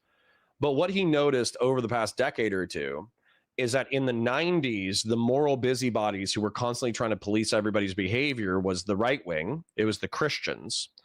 And then over the past decade, over the 2010s into the 2020s, the moral busybodies who constantly wanted to police everybody's behavior were progressives. They were the ones who, spurred Me Too. They were the ones who spurred BLM. They were the ones who were pushing DEI. They were the ones who were pushing all the human resource language that's been creeping into our national vernacular. And so his instinct is to rebel. So if he rebelled against the Christians, the authoritarian Christians of the 90s and the thousands, then it's his job to rebel against the authoritarian or culturally oppressive progressive orthodoxy. But that's not, Hasan Piker would never relent because he wants to yank the Overton window both socially and economically further left. So he would never relent. And therefore, he's going to cause a counter reaction from people like Phil. AKA Batasoy says, I like Phil. He's sensible enough. Yeah, we have good conversations despite viciously agreeing with each other. And sorry, let me scroll up a little bit just because I missed some chats. Christian Blair says, unless something major happens, I don't see what's going to reverse the trend of downward birth rates. There's just a modern reason not to have a lot of kids. What is going to cause to get beta to generation beta to F like bunnies? I agree. I think that especially as like a working dad with 2 kids under the age of 10, it's tough, man. Like I have a really, really good life and my wife and I have a really, really good balance between us and our kids. And we have enough time and energy to constantly be involved with our kids and talk to them and love them and all that kind of stuff. And so I'm thinking about a 3rd kid. She thinks about a 3rd kid sometimes, but sometimes she gets stressed and overwhelmed and she's not interested in a 3rd kid. And so then that's the question is like, do we sacrifice some level of our time, attention, and money and our ability to influence our 2 healthy, happy, perfect children in order to bring in a 3rd child into the world? And I don't know the answer to that question. I haven't figured it out yet. But if I'm leaning towards I want to, but I know it's going to be tough, then I know there's a shitload of people who are like, nah, I don't want to. That's too much. Randy says, does being offended by a kafia make me a bigot? No, not really. I think the Islamists have co-opted the kafia for optics reasons. But anyways, quick shill time. Key says 100 people haven't liked the stream. Guys, we're pushing 140. This is good viewership for the Valor Media Network channel. So please remember, like the stream, share it with your friends, engage with chat, super chats if you got them, memberships if you got them, watch the VODs, love the VODs, enjoy the VODs. Please like the stream. It is free. Of course they love Israel. And that's a good thing versus what someone like a neo-Nazi says, oh, of course those people love Israel. And that's a bad thing because they're Jewish. Democrats are really just trying to get the power back, right? The gavel. But they're not going to use that power when it comes, and it's going to be the same. Being engaged, no matter if it's the voting, because voting should be voting plus. I just don't want you to feel like there's no place for you all to be able Could to you reconcile use those your voice and thoughts push for me? back. I'm scared of the word intifada. I'm scared of this. I'm scared of that. Like, no one is scared of a college student shouting intifada. Alexandria Vazusha says, how to increase birth rates, build cheap and spacious housing. It's how Argentina did it. That's interesting. I'm going to take a look at their birth rate in a little bit. Fast and Bulbous says, I'd feel ashamed if I put a kid into this world. Well, you know, you're kind of a gooner, so stop gooning. Lawson Harrison for $5 says, I'm doing my best. Check your DMs. Okay. My dog keeps trying to get pets, but I want to take a look at, you said Argentina birth rates. It's 1.5, man. That's the same as the United States by year. 2.21. Interesting. 1865 to present. Not great. Not looking great, brother. If you can show me a rebound, that's fine. But Argentina looks like it bounced down to 1.5 and they're hard stuck there. And I don't see a bounce back. Even through 2024, it looks like their birth rate is still around 1.5. Look at this: 1.3, 1.14, 1.05, 1.23, 1.34, 1.62, 1.26, 1.48, 1.69, 1.71. So you got 3 or 4 provinces that are higher than the other ones, but they're bouncing around the same birth rate as the United States. So I would say they're facing the same demographic issues we are. Lawson Harrison says, check my DMs. Let me check my DMs real quick without showing them to chat. Oh, bro, congratulations. I'm not going to show chat, but Lawson Harrison sent me a sonogram. Nice, bro. Nice. Seriously. Congratulations. Nice, bro. Sorry, 1 second. Yeah. All right. We're going to talk to Cypher a little bit later today. I can show chat. Okay, I'll show chat if you don't mind. Look. It's a baby, bro. It's a baby, bro. Along with the super chat. So thank you for the super chat. But seriously, man, congratulations. This is awesome. Congratulations. I'm not bullshitting. Dude, Lawson Harrison setting the example. Well, QC John encouraging everybody to grill. Lawson Harrison having a baby. You know, let's go. Let's go. Hippopotamus says, I know I'm old, but I'm not pushing 140. No, we got 140 people in chat. So please. Thank you for your super chats. Seriously. Thank you, Test Dummy Human. Thank you, Anonymous Chatter. Thank you, Lawson Harrison. And congratulations, Lawson Harrison. Like the stream, share it with your friends, enjoy the chat, all that shill stuff. Kay says it's hard to have a lot of kids, but it's also a season. I try and think about Christmas 20 years ago and what the family will look like. True. Machiavellian says I'm gay, but I did my part and I donored and I'm a former teacher. Good. Nice. Eli Gray says, I do my best to get my boys out of the house, but they are teens and so complacent and apathetic and more comfortable at home, and they aren't weird or antisocial. It's like they can't be bothered. That's just normal for teenagers, bro. I wouldn't freak out about it too much. All right, let's go. But people are rightly insulted that they'd call upon the memory of literally over 100 suicide bombings for a protest ostensibly about peace. Zionism is an exterminationist ideology built around ethno-religious supremacist values. So when people say like, oh well, you know, I'm a liberal Zionist, like what do you mean? It's hold like, on. I just want to point something out. I want to point something out that's really annoying. So if you guys remember earlier in stream, we had that dude named Yo who came in and he's like, don't you think you should research something if you're going to defend it? And then I said, you should watch, Queeman, you should watch J-Stock because they covered my most recent stream that's currently copyright blocked. And you should tell me what your issues are. And then also, here's a video with like all of my drawings and a 20-minute summary of my positions.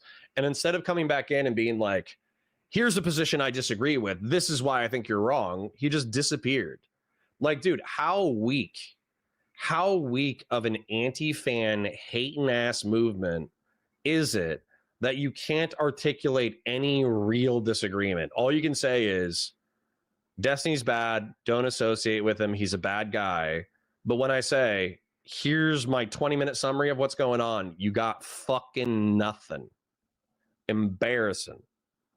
Fucking embarrassing. La Fajita Facha says, the best idea I've heard is to tie Social Security benefits to having children. That's interesting. AK Badasui says, it's not a problem until your kids are more than 23. True, 140 IQ, indeed. Hippopotati says, even fairly natalist policies seem to struggle to raise birth rates.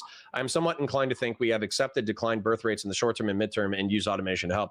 I honestly think immigration and automation, we're just going to have to deal with the fact that we might stabilize around 2 per household or whatever, or like 2 per, however the birth rate is calculated. I think 2.15 is demographic replacement.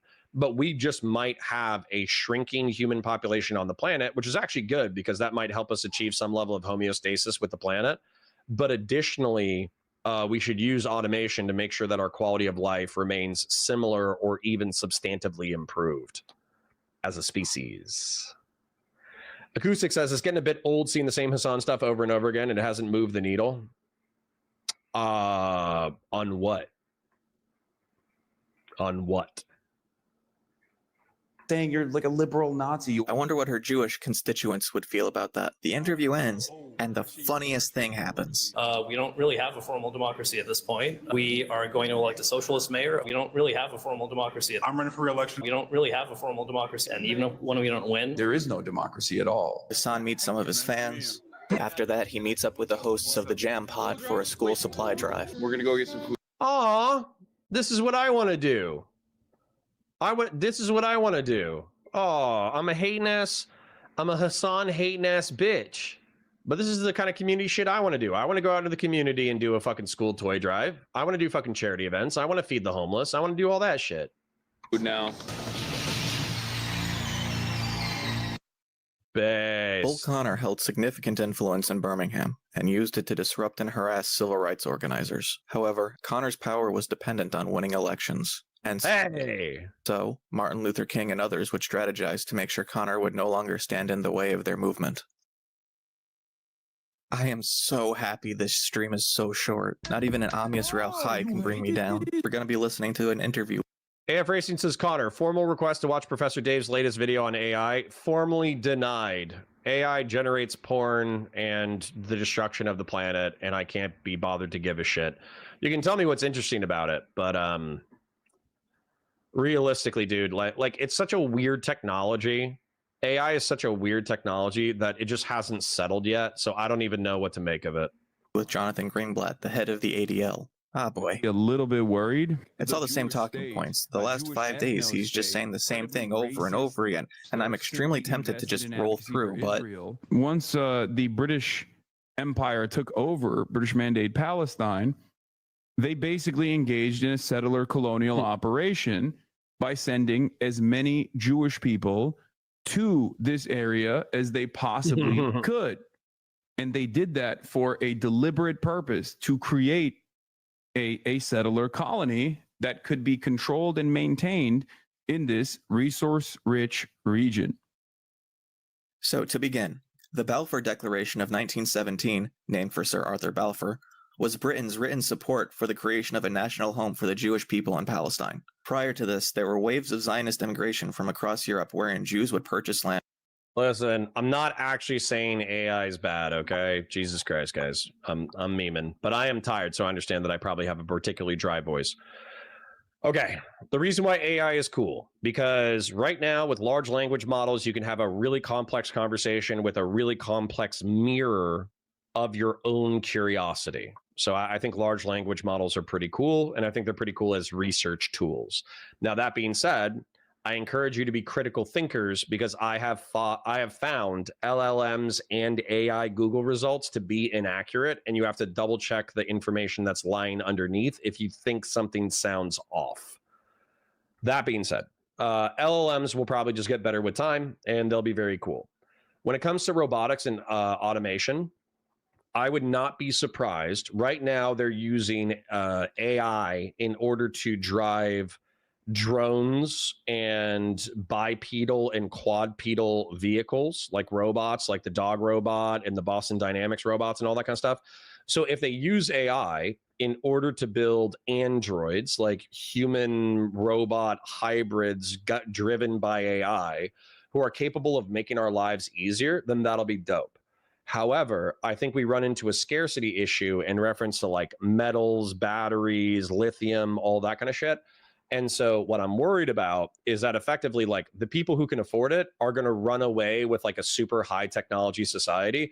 And the people who can't afford shit are going to be stuck in the early 21st century technologically.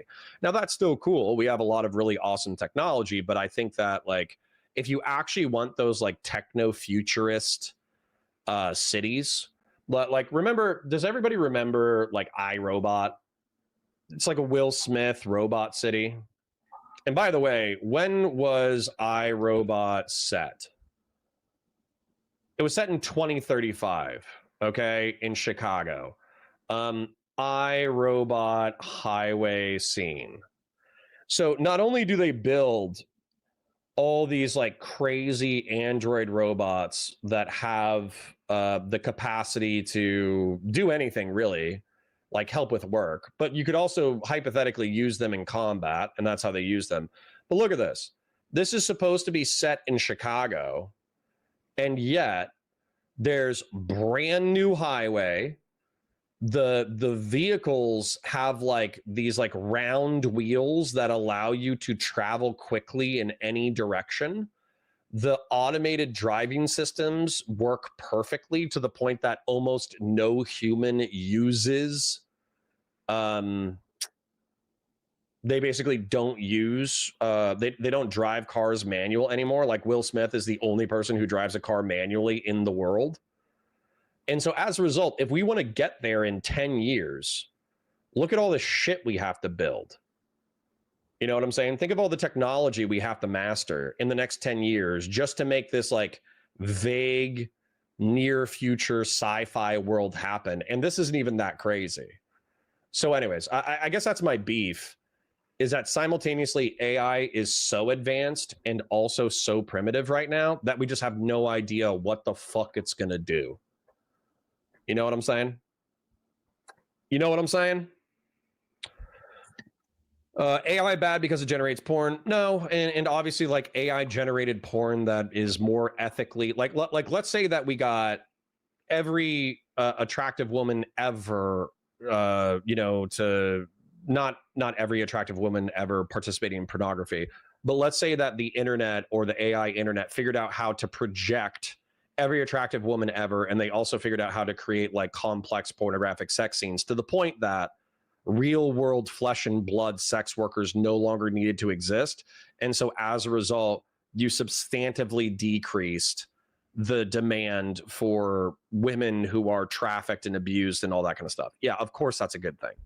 But at the same time, if we die as a species because we start having sex with robots and we start exclusively looking at AI generated porn, then I'm going to view that as dystopian and dysfunctional, obviously.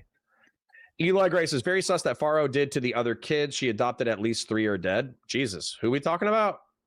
Mia Farrow adopted kids and 3 of them are dead? That's bananas. Rob F says, AI is insanely useful, but it's also making so many students completely useless because it's good at cheating for them. Yeah, that's part of the problem. If a tool reduces your function as a human being, that's bad. Eli Green says, Ronan Fardo created Me Too to take his dad out, but Woody was checked out by the FBI twice, so he went after Weinstein instead. Ronan is a grifter. Gotcha. I use ChatGPT as a lab assistant, and it unironically helps my research almost daily. Well, as long as the quality of your research doesn't drop off, that's good. Grok being manipulated is scary stuff considering how many people trust it with a second thought. Yep. Formal request to watch the Tukhar incident, Chechens versus captured Russians. The Russians were 18 and 19 years old and cried for the moms as the Chechens did stuff to their necks. No, why the fuck would we watch that? What's wrong with you? Like, I know you're joking, but Jesus Christ. Vetsunil, are you degrowth? I'm degrowth neutral.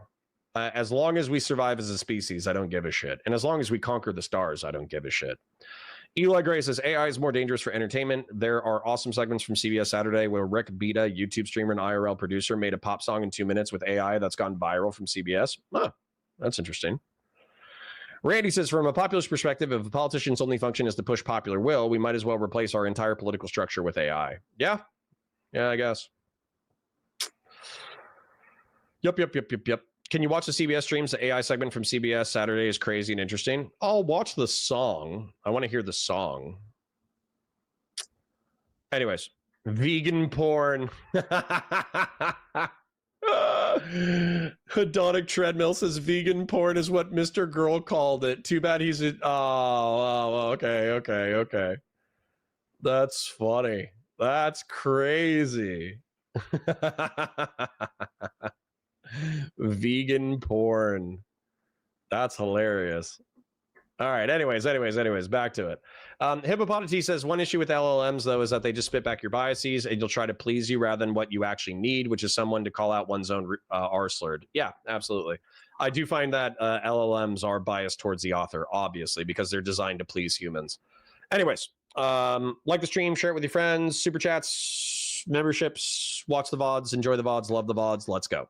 And sometimes at multiple times its true value, and maintain it themselves. In some places, this meant draining of swamps and marshlands in order to make it habitable and cultivate farmland. In other places, this meant the eviction of Arabs who had been working that land, sometimes for generations. This created tension that was exacerbated by the Balfour Declaration and coupled with rising Arab nationalism as the British took control of what would become mandatory Palestine from the Ottoman Empire after the end of World War I. Not all Jews thought Zionism was the right way to go. Despite rising European nationalism and violence committed against them, many European Jews thought that assimilation would bring equality. To put it bluntly, they were wrong. It's not easy to just come down and say that the Zionists who bought land and kicked out the people who lived there were correct, and the people who were now without their means of livelihood just had to suck it up. However, there was no perfect means, especially back then, for Jews to find a place to settle. Immigration quotas in America meant that Jews would not be able to reach it, which would continue to impact them after and even during the Holocaust. And the fact that Europe would eventually become exterminationist towards the Jews meant that going to mandatory Palestine wasn't just a best. I like this author because I feel like he genuinely, at least from the beginning of it, it seems like he has a decent command of like historical topics and he backs up what he's saying with relevant art. I think he's a really good editor too. Best option. It would have been the only option. But this was still Britain promising land it did not own to people who did not live there. Of course people would be pissed. Now World War II is happening and the world is splitting apart across Allied and Axis lines. Germany seeks a partnership with Egypt, and so Britain, in an effort to sway Arab states towards their side, basically retract the Balfour Declaration and promise Palestine to them instead. Britain issues another formal statement, the 1939 White Paper, announcing that they would no longer seek to make a Jewish state in Palestine, and they would restrict Jewish immigration. They did this in 1939. Now everyone's pissed because Jews are trying to escape Europe and Arabs are trying to regain control of their land, and the British are playing both sides. To say that this was all just so Britain could extract resources like Belgium and the Congo is reductive to the point of being meaningless. The limited number of Jews going to Palestine even after the Balfour Declaration were not enough to make managing the region worth it, and the Jews going there were not arriving as citizens of Britain in another land. Their arrival signaled that they were severing their European connections. When the French were kicked out of Algeria, they could go back to France. For Jews in the 30s and 40s, where could they go? So you're wrong about that. That's why this dude, if he keeps going, he's going to be successful. This guy's an excellent video essayist. I don't even like the language of diaspora, because like after a certain point, if you have your roots set here in the United States of America for so many goddamn generations, like you're fucking American, you know? Zionism existed along the same time as a lot of other Jewish forms of self-governance. We had leftist Bundism at the same time. It was competing with a ton of other ideologies and was never inherently going to succeed. It did so because of external factors like Balfour. And then, of course, obviously supercharged after the Holocaust, too, because then there were plenty of Jews that were genuinely considered stateless and had withstood incredible violence at that point. Which, by the way, if you want, which is so funny because he brings us up, like, obviously this guy did an excellent essay on like the contemporaneous, that's my 14-letter word of the day, but the historical events that happened at the same time that pressured the Jews. And so Hasan's just brought it up. But if we check his chat, aren't they going to just be like settler, colonial, rapist, murderer, settler, colonial? So like Hasan's offhand reference to contemporaneous historical events isn't enough to get his chat to not be psychotic. want to understand what Zionism is, look at the genocide in Gaza, because that's It's like he realized he just unintentionally made the argument for Zionism. Whoops. So look, the reality is that intermarriage rates continue to go up. Assimilation continues apace. This Nazi shit. This is shit that white supremacists say. Okay? How ironic that after a fucking century of Jews are doing the great replacement to taint the pure white race, now you got a Jewish dude literally saying that about Jews. No, he's talking about being worried that the culture is going to disappear, that eventually the number of self-described Jews will decrease. The man supports Trump. Call him a white supremacist for that, not for having a preference towards people in his culture marrying within it, the way a lot of cultures already do. Anyway, from there on, it's his greatest hits until he leaves. And by the way, that's the other thing too about Jews, dude. Most of the Jews I know, online and in the real world, they're relatively like secular people. The only reason why the Jews that I know identify with Israel and identify with Israel and identify with their like heritage is because they grew up and on occasion they went to synagogue. Then when they were like 13 or 14, they did a bar mitzvah. Then when they were like 18 or whatever, their parents encouraged them to marry a Jewish girl, but they didn't enforce it. So as a result, they kind of became like swept up in the broader culture. And then whenever somebody attacks them, they feel defensive of their parents and the traditions that they came up with. But they're not like, you know, I'm going to take over society. That way the Jewish people can reign supreme over the Goyim.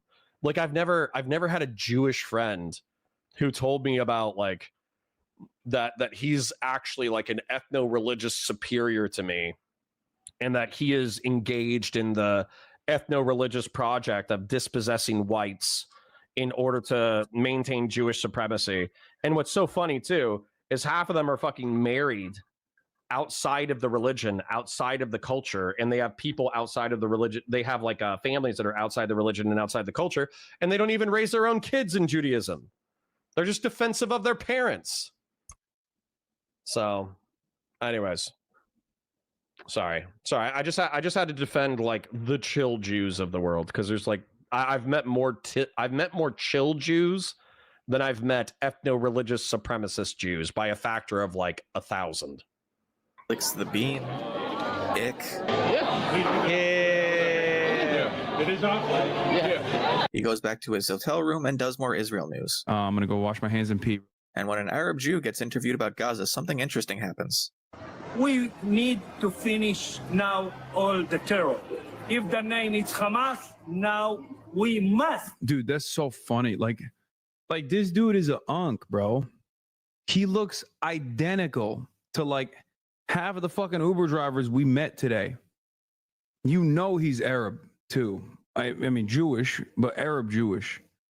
That's not an unk, that's a Nazi. No, I'm just saying that like this is the insidious nature of fascist ideology over an imaginary boundary that was fucking placed.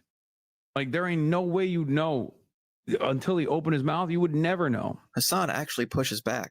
Arab is not a race. We do not claim these people. They are not Arab. Stop saying they're Arab. It's revolting, frankly. I mean, they literally are. What are you talking about? They're from fucking Arab countries. They just happen to be Jewish. And now they're advocating. Yeah, think about that. His own chat is being like bigoted towards Jews because he doesn't think that Jews can be from the Middle East and North Africa. For the fucking ethnic slaughter. Hedonic Treadmill says, I gotta go make pork paprikash. I'll be listening. Y'all cheered me up. Have a good morning. Hedonic Treadmill, thank you for hanging out. Appreciate you, King. Kay says, Jews do not think they are superior, maybe individual Jews, but that's not part of Judaism. Right. I would say most secular Jews I know haven't iterated or acted as like ethno-religious supremacist. And if anything, like it's the Christians or the cultural Christians like me who are making jokes about them being God's chosen people and then them laughing along with it, you know? So anyways, you know, just doing a little, that's what Mossad paid me to say. So, you know, I just had to get that in there real quick, you know, just, you know, most Jews I've met are chill, you know? So Mossad, feel free to send money. You have the routing and checking account information. You're good. And of course I'm being sarcastic. I just have lots of Jewish friends. Of all Arabs, all Palestinians, but just Arabs as a whole, really. He actually has to tell his chat to calm down. Also, chat need to calm down. That person is Arab. The person who's reacting is like me saying, is like a Latino person responding. Well, at least he called it out. I'll give him props for that. To me, being like, Nicolas Fuentes is not Latino, bro. He's not Hispanic. Call him something else. That's what that person is saying. True. Like that dude is 100% an Arab Jew, right? 100%. This is the audience you have cultivated, Hasan. They're following your orders. Children in Gaza have been paying, the highest price for this unrelenting war that they have played no part in. Channel 12 said that they need 250,000 reservists to permanently militarily occupy the Gaza Strip. They, I don't think, have the capabilities of maintaining interior security, an occupation in the West Bank, and an occupation in Gaza. Real quick, can we go back to the logistics of Greater Israel and maintaining those borders? Then we're on to people getting arrested at a pro-Palestine protest. In a wheelchair. I think I'm going to end it here.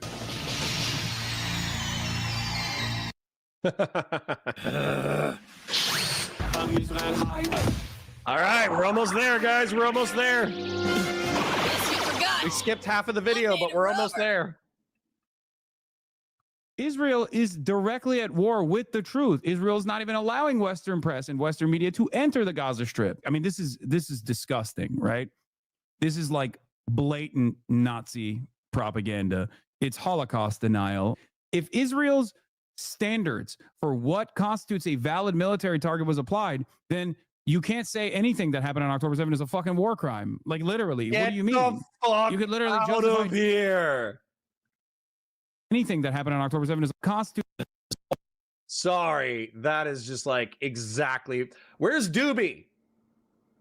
Doobie! At Doobie, get back here. Where's Doobie? Somebody tag him. It's revolting, frankly. I mean, they literally are. What are you talking about? They're from fucking Arab countries. Hold on. Let's skip all that stuff because Hasan actually gives me psychic damage. So let's skip that. To have West Bank. The logistics of Greater Israel.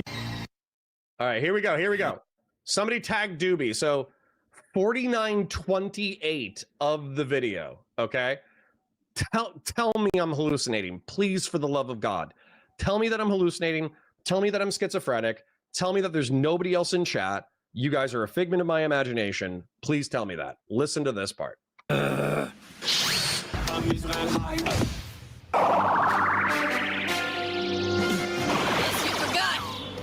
made of rubber. Israel is directly at war with the truth. Israel is not even allowing Western press and Western media to enter the Gaza Strip. I mean, this is disgusting, right? Hold on. He's talking about the fake starving children or whatever. And there are children who are starving, and absolutely, like, I'm 100% with Israel lifting the blockade or whatever. But the problem, the reason why they're bringing up these stories is because I think this kid in particular, I haven't researched these three, but they have pre-existing conditions. Now, hold on. Excuse me. Just because they have pre-existing conditions doesn't mean that we should be allowing them to die, right? If they had pre-existing conditions, they should be medevaced out of the area, taken to a hospital, and treated as best they can in order to give them a maximal shot at survival. Also, like I've said before, Israel should effectively start the rebuilding of Gaza now, unless they want to be endlessly accused of ethnic cleansing and attempted genocide, right? They should start the rebuilding process now. Take 10% of northern Gaza, clear out the tunnels, blow them up, do whatever you want to do. rebuild everything from scratch, including water, electrical, commercial districts, residential districts, all that kind of stuff.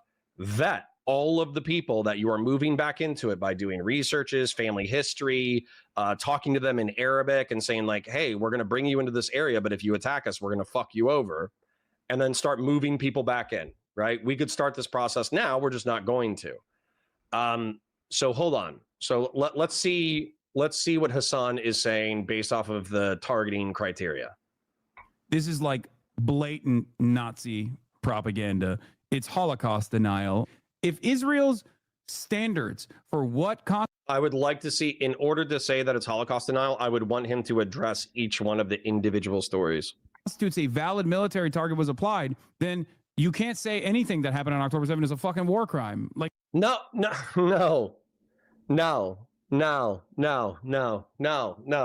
Hasan, you fucking idiot. Let's go. Painter points time. Painter points time.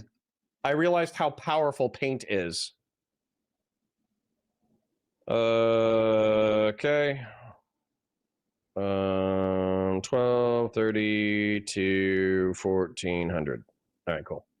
All right, painter points time. And this is actually something. Oops, sorry. I pressed the wrong button. I locked my screen. Give me a second. This is something that you guys might actually disagree with, but I want to show you share screen, entire screen, this screen. I want to show you exactly the moral calculus that I make as somebody who is trained in the United States military. Okay. Here is a bomb. Okay. Here's a bomb. Where's the triangle? Here's the fin. Oh, I can't invert it. I can't flip it horizontal. How do I flip it horizontal? Flip vertical. Okay, here's a bomb that the United States or Israel is dropping. And let's do some stick figures. Here's a guy. He's a jihadist. And he is chilling. And he's got a suicide vest. Well, hold on, let's delete that. Let's go with a square. He's got a suicide vest. He has an AK-47. This is going to be the worst AK-47 ever drawn, but you guys are just going to have to deal with it. Boop. AK-47. Or he has an IED. Okay? Improvised explosive device.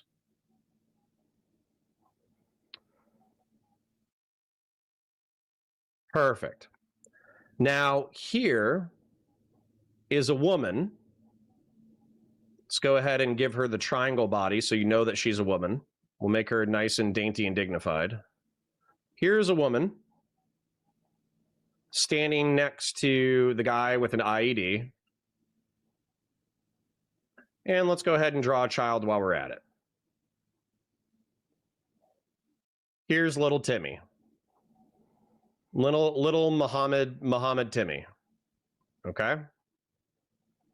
So the rationale for knowingly dropping a bomb on a jihadist is that if we let him go, he is going to kill women and children, and he is going to kill more people if we let him go.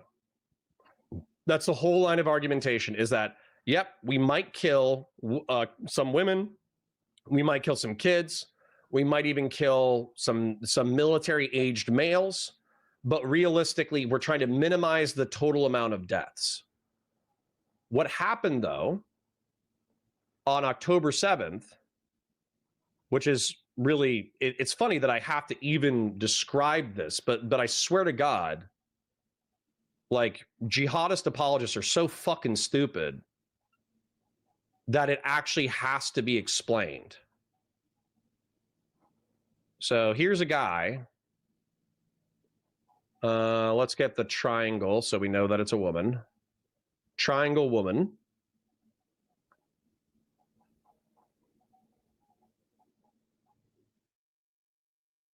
Here's little Timmy.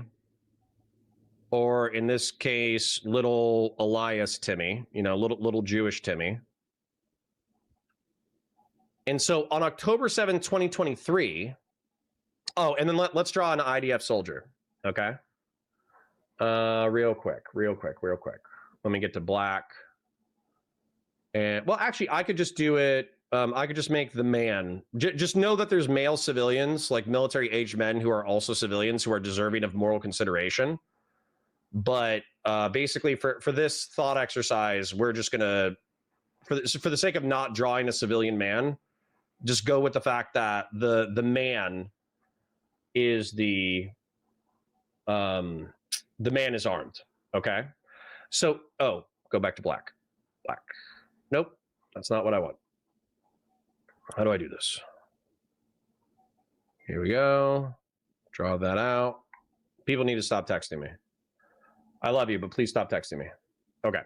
So the whole point is that typically when these guys operate against these guys, the attempt, while not perfect, is to exclusively kill these people.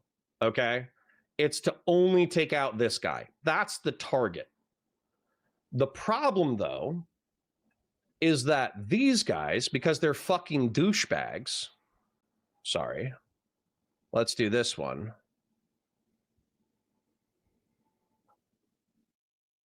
Yeah, sure, that's fine. And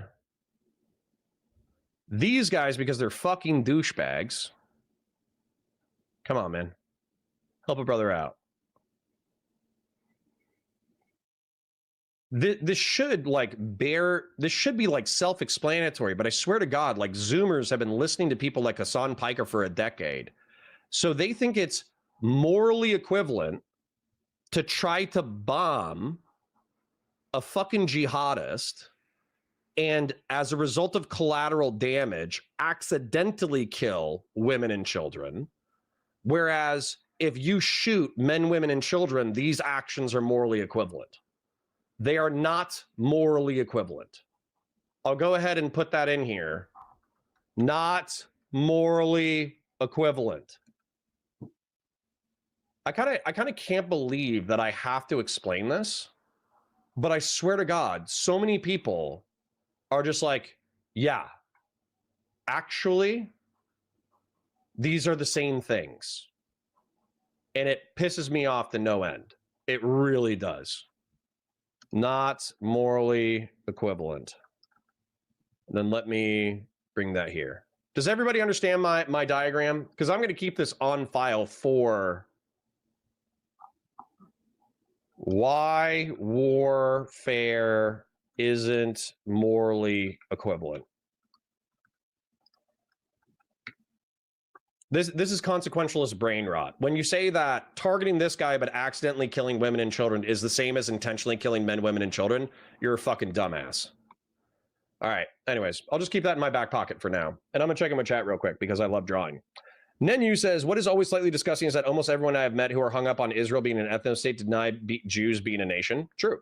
Eli Gray says, we don't proselytize and there's no hell or devil. We don't think anyone is excluded from heaven. It's so weird that that's what gets ascribed to us. I blame Revelations and the Left Behind series. Sure. Kay says, yeah, chosen in Judaism means they observe the 613 rules. It doesn't mean God favors them, but I'll stop Jew-splaining. Oh, well, keep Jew-splaining. Severin, the politics of American Jews and even American immigrants from Israel have crazy political contrast to Israelis, not just Israelis being way more pro-Trump, but can U.S. Jews versus Israelis just? Sure. Most Arabs wouldn't consider any Jews as Arabs, hence the pogroms after the 7-Day War. The Jews are always a war geopolitical event away from being stateless. Sure. Sure. Doobie is a crypto communist, I guessed. Dust in the wind. Yeah, I would love for Doobie to explain the moral equivalence of these two actions. Acoustic says, I'm surprised you caught that October 7th quote. I'm turning out that he's actually saying because it's just the same thing over and over again. Yeah, this dude sucks at content creation. I didn't ban Doobie. Doobie is nuked until tomorrow? Come on. Guys, you can't nuke my best competition. What the fuck? Why? Because he was being annoying and doing Hasan apologia? That's crazy. I'm going to have to DM him. That's crazy. All right. Anyways, back to it, I guess. Like literally, what do you mean? You could literally justify nuking Tel Aviv by that same standard if the ADL can't stop me from getting placement in mainstream media outlets and magazines and fucking newspapers and whatnot, then it means that it's over. That's mostly to like a younger audience that wants to feel smart, and therefore they can't like actually broach the subject matter that's like dense and too complicated for them to comprehend. So they just like watch someone basically summarize the worst version of events and get their notes from that. That's just like children's entertainment. Congratulations! Claudette Colvin isn't remembered in history as the brave young woman who refused to give up her seat on the bus. Despite being a victim as much as anyone else of an unjust law, civil rights leaders felt that using Colvin's story would pull attention towards her character and away from the unconstitutionally segregated bus system. Rosa Parks would stage her refusal to give up a seat because it would create a narrative that was harder to discredit. Martin Luther King Jr. delayed protests in Birmingham more than once to avoid swinging the 1963 mayoral election towards Bull Connor, an extremist segregationist, so that the less extreme segregationist Albert Boutwell would win. Fighting injustice is, in itself, an injustice. It requires bearing witness to the pain. Infallible Foul says, wouldn't it just be easier to write the Jew good, Muslim evil thing? It's the same message you're going for. No, it's not. I'm talking about asymmetric warfare. I'm not even trying to make a moral calculation. I understand why insurgents participate in asymmetric warfare. It's because they can't fight on a toe-to-toe level. That doesn't mean that it's not fucked up.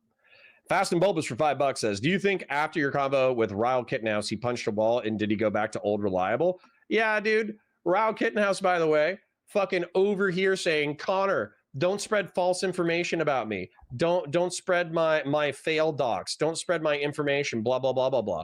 Dude, look at the way that he characterizes my fucking stream, man. Look at this thing.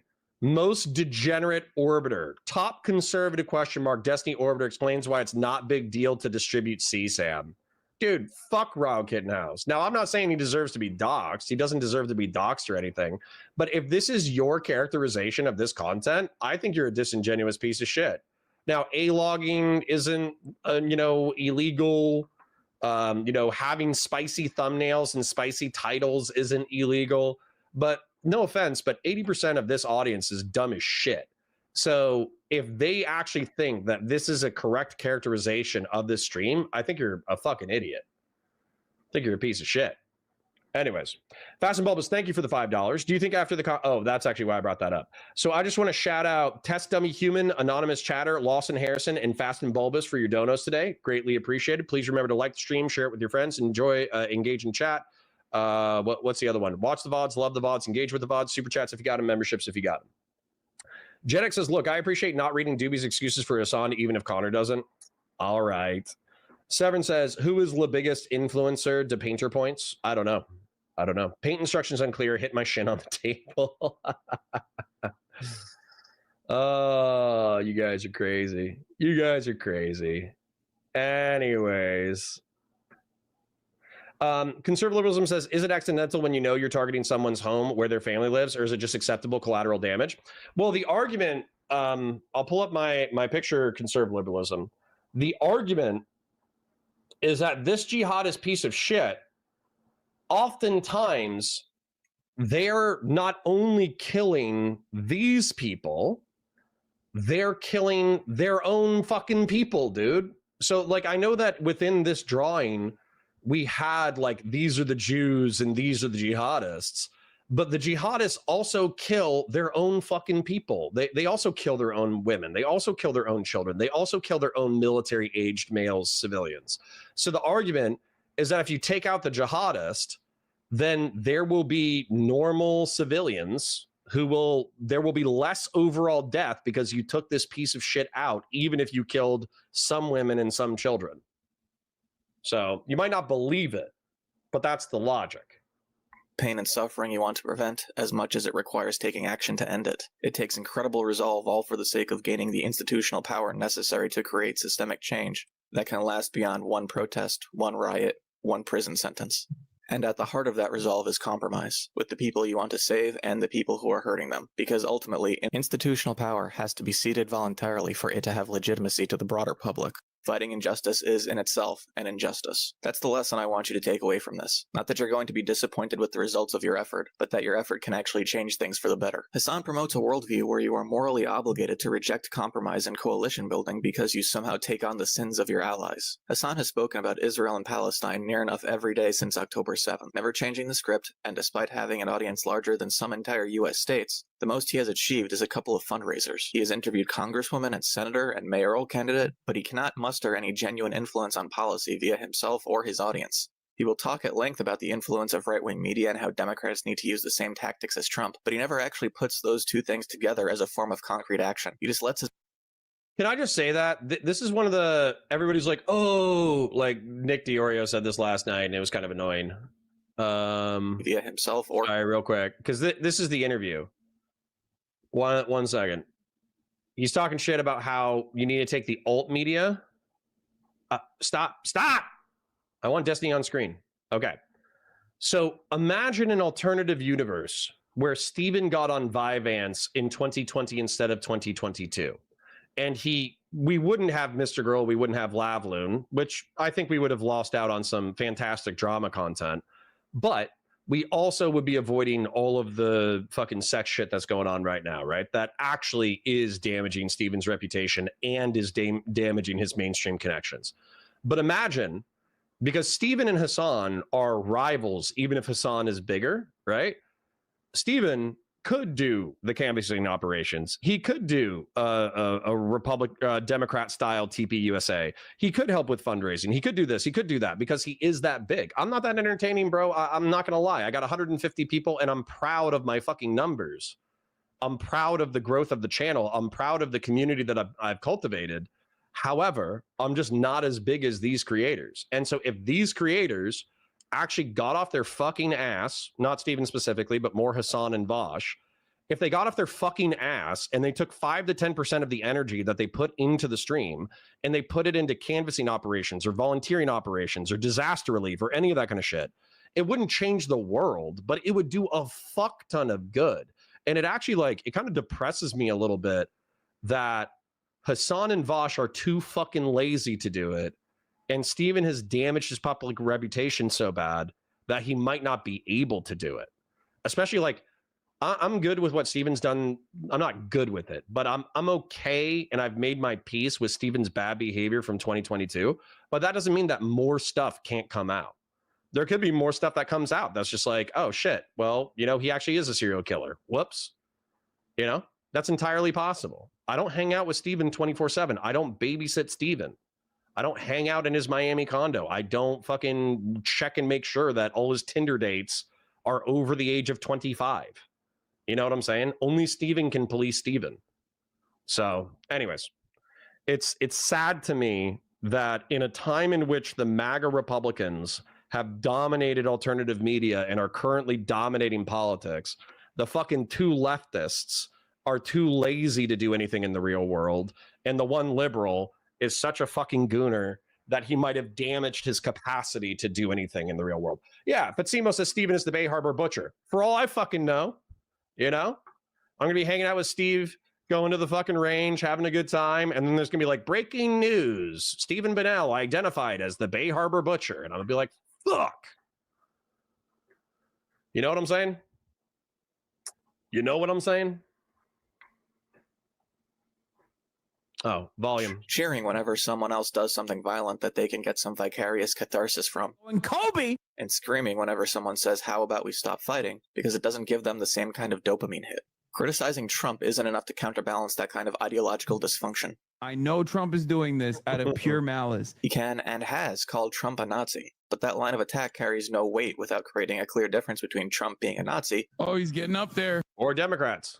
And Israel being Nazis. And all of this comes at the expense of people in the United States who now have to endure another 4 years of Trump, and hopefully just another 4, and the Palestinians who now have to endure a much more brutal conflict between Israel and Hamas. Regardless of if you think the left cost Harris the 2024 election, Hasan's message helps no one but Hasan, and that's the point. Political drama can be entertainment as a vehicle to keep people informed, but Hasan is using actual human lives for political drama that only serves as a vehicle to keep people paying attention to him, attention he doesn't even reciprocate. You are not obligated to psychologically flagellate yourself to the sin of being born in one place any more than a Palestinian needs to get killed for being born in another. You are self-harming to feel less guilty about a situation you don't have control over, and Hasan is enabling and encouraging it in order to make money. He courts a following of young people eager to engage with politics as a means to fix the world, and then uses the cover of real injustices to launder his extremism. They got a bunch of fucking 18-year-olds wearing sandals, running up to $30 million fucking pieces of equipment and dumping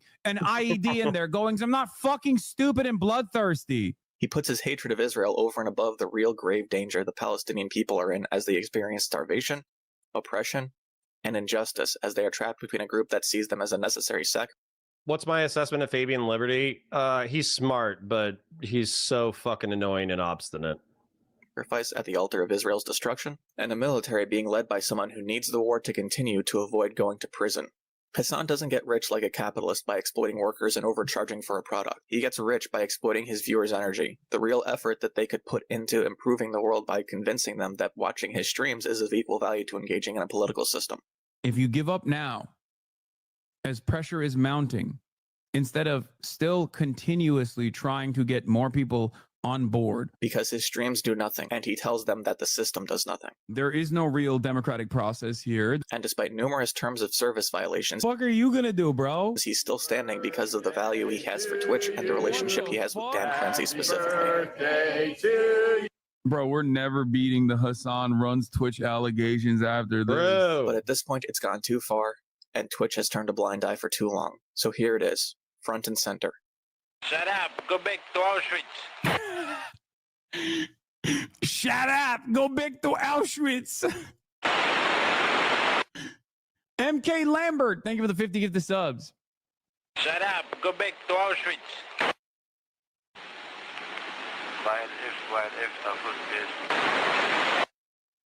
Yeah. Remember 9/11. Shut up, go back to Auschwitz. Remember 9/11. Welcome to Hasan.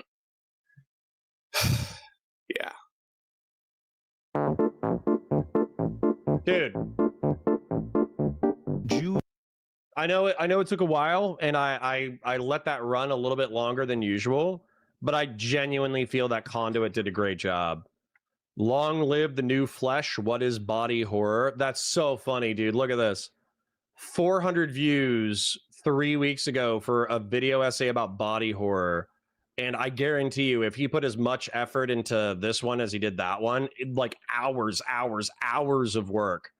And then he just does a perfect, dry, but, you know, accurate video essay on why fucking Hasan sucks ass and 35K views.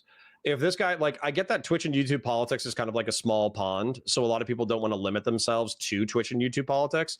But realistically, that's a good sign that if you have this much talent where you can hit like a home run on your second attempt, you got something. You got enough talent to succeed. So yeah, I genuinely love the video. A little bit dry, but that's okay. I think that's kind of the point, is that Hasan kind of sucks as a content creator and succeeds in spite of how hard he sucks. So thank you, Conduit. Appreciate you. We'll get back to Destiny dick watching tomorrow. Bye, guys.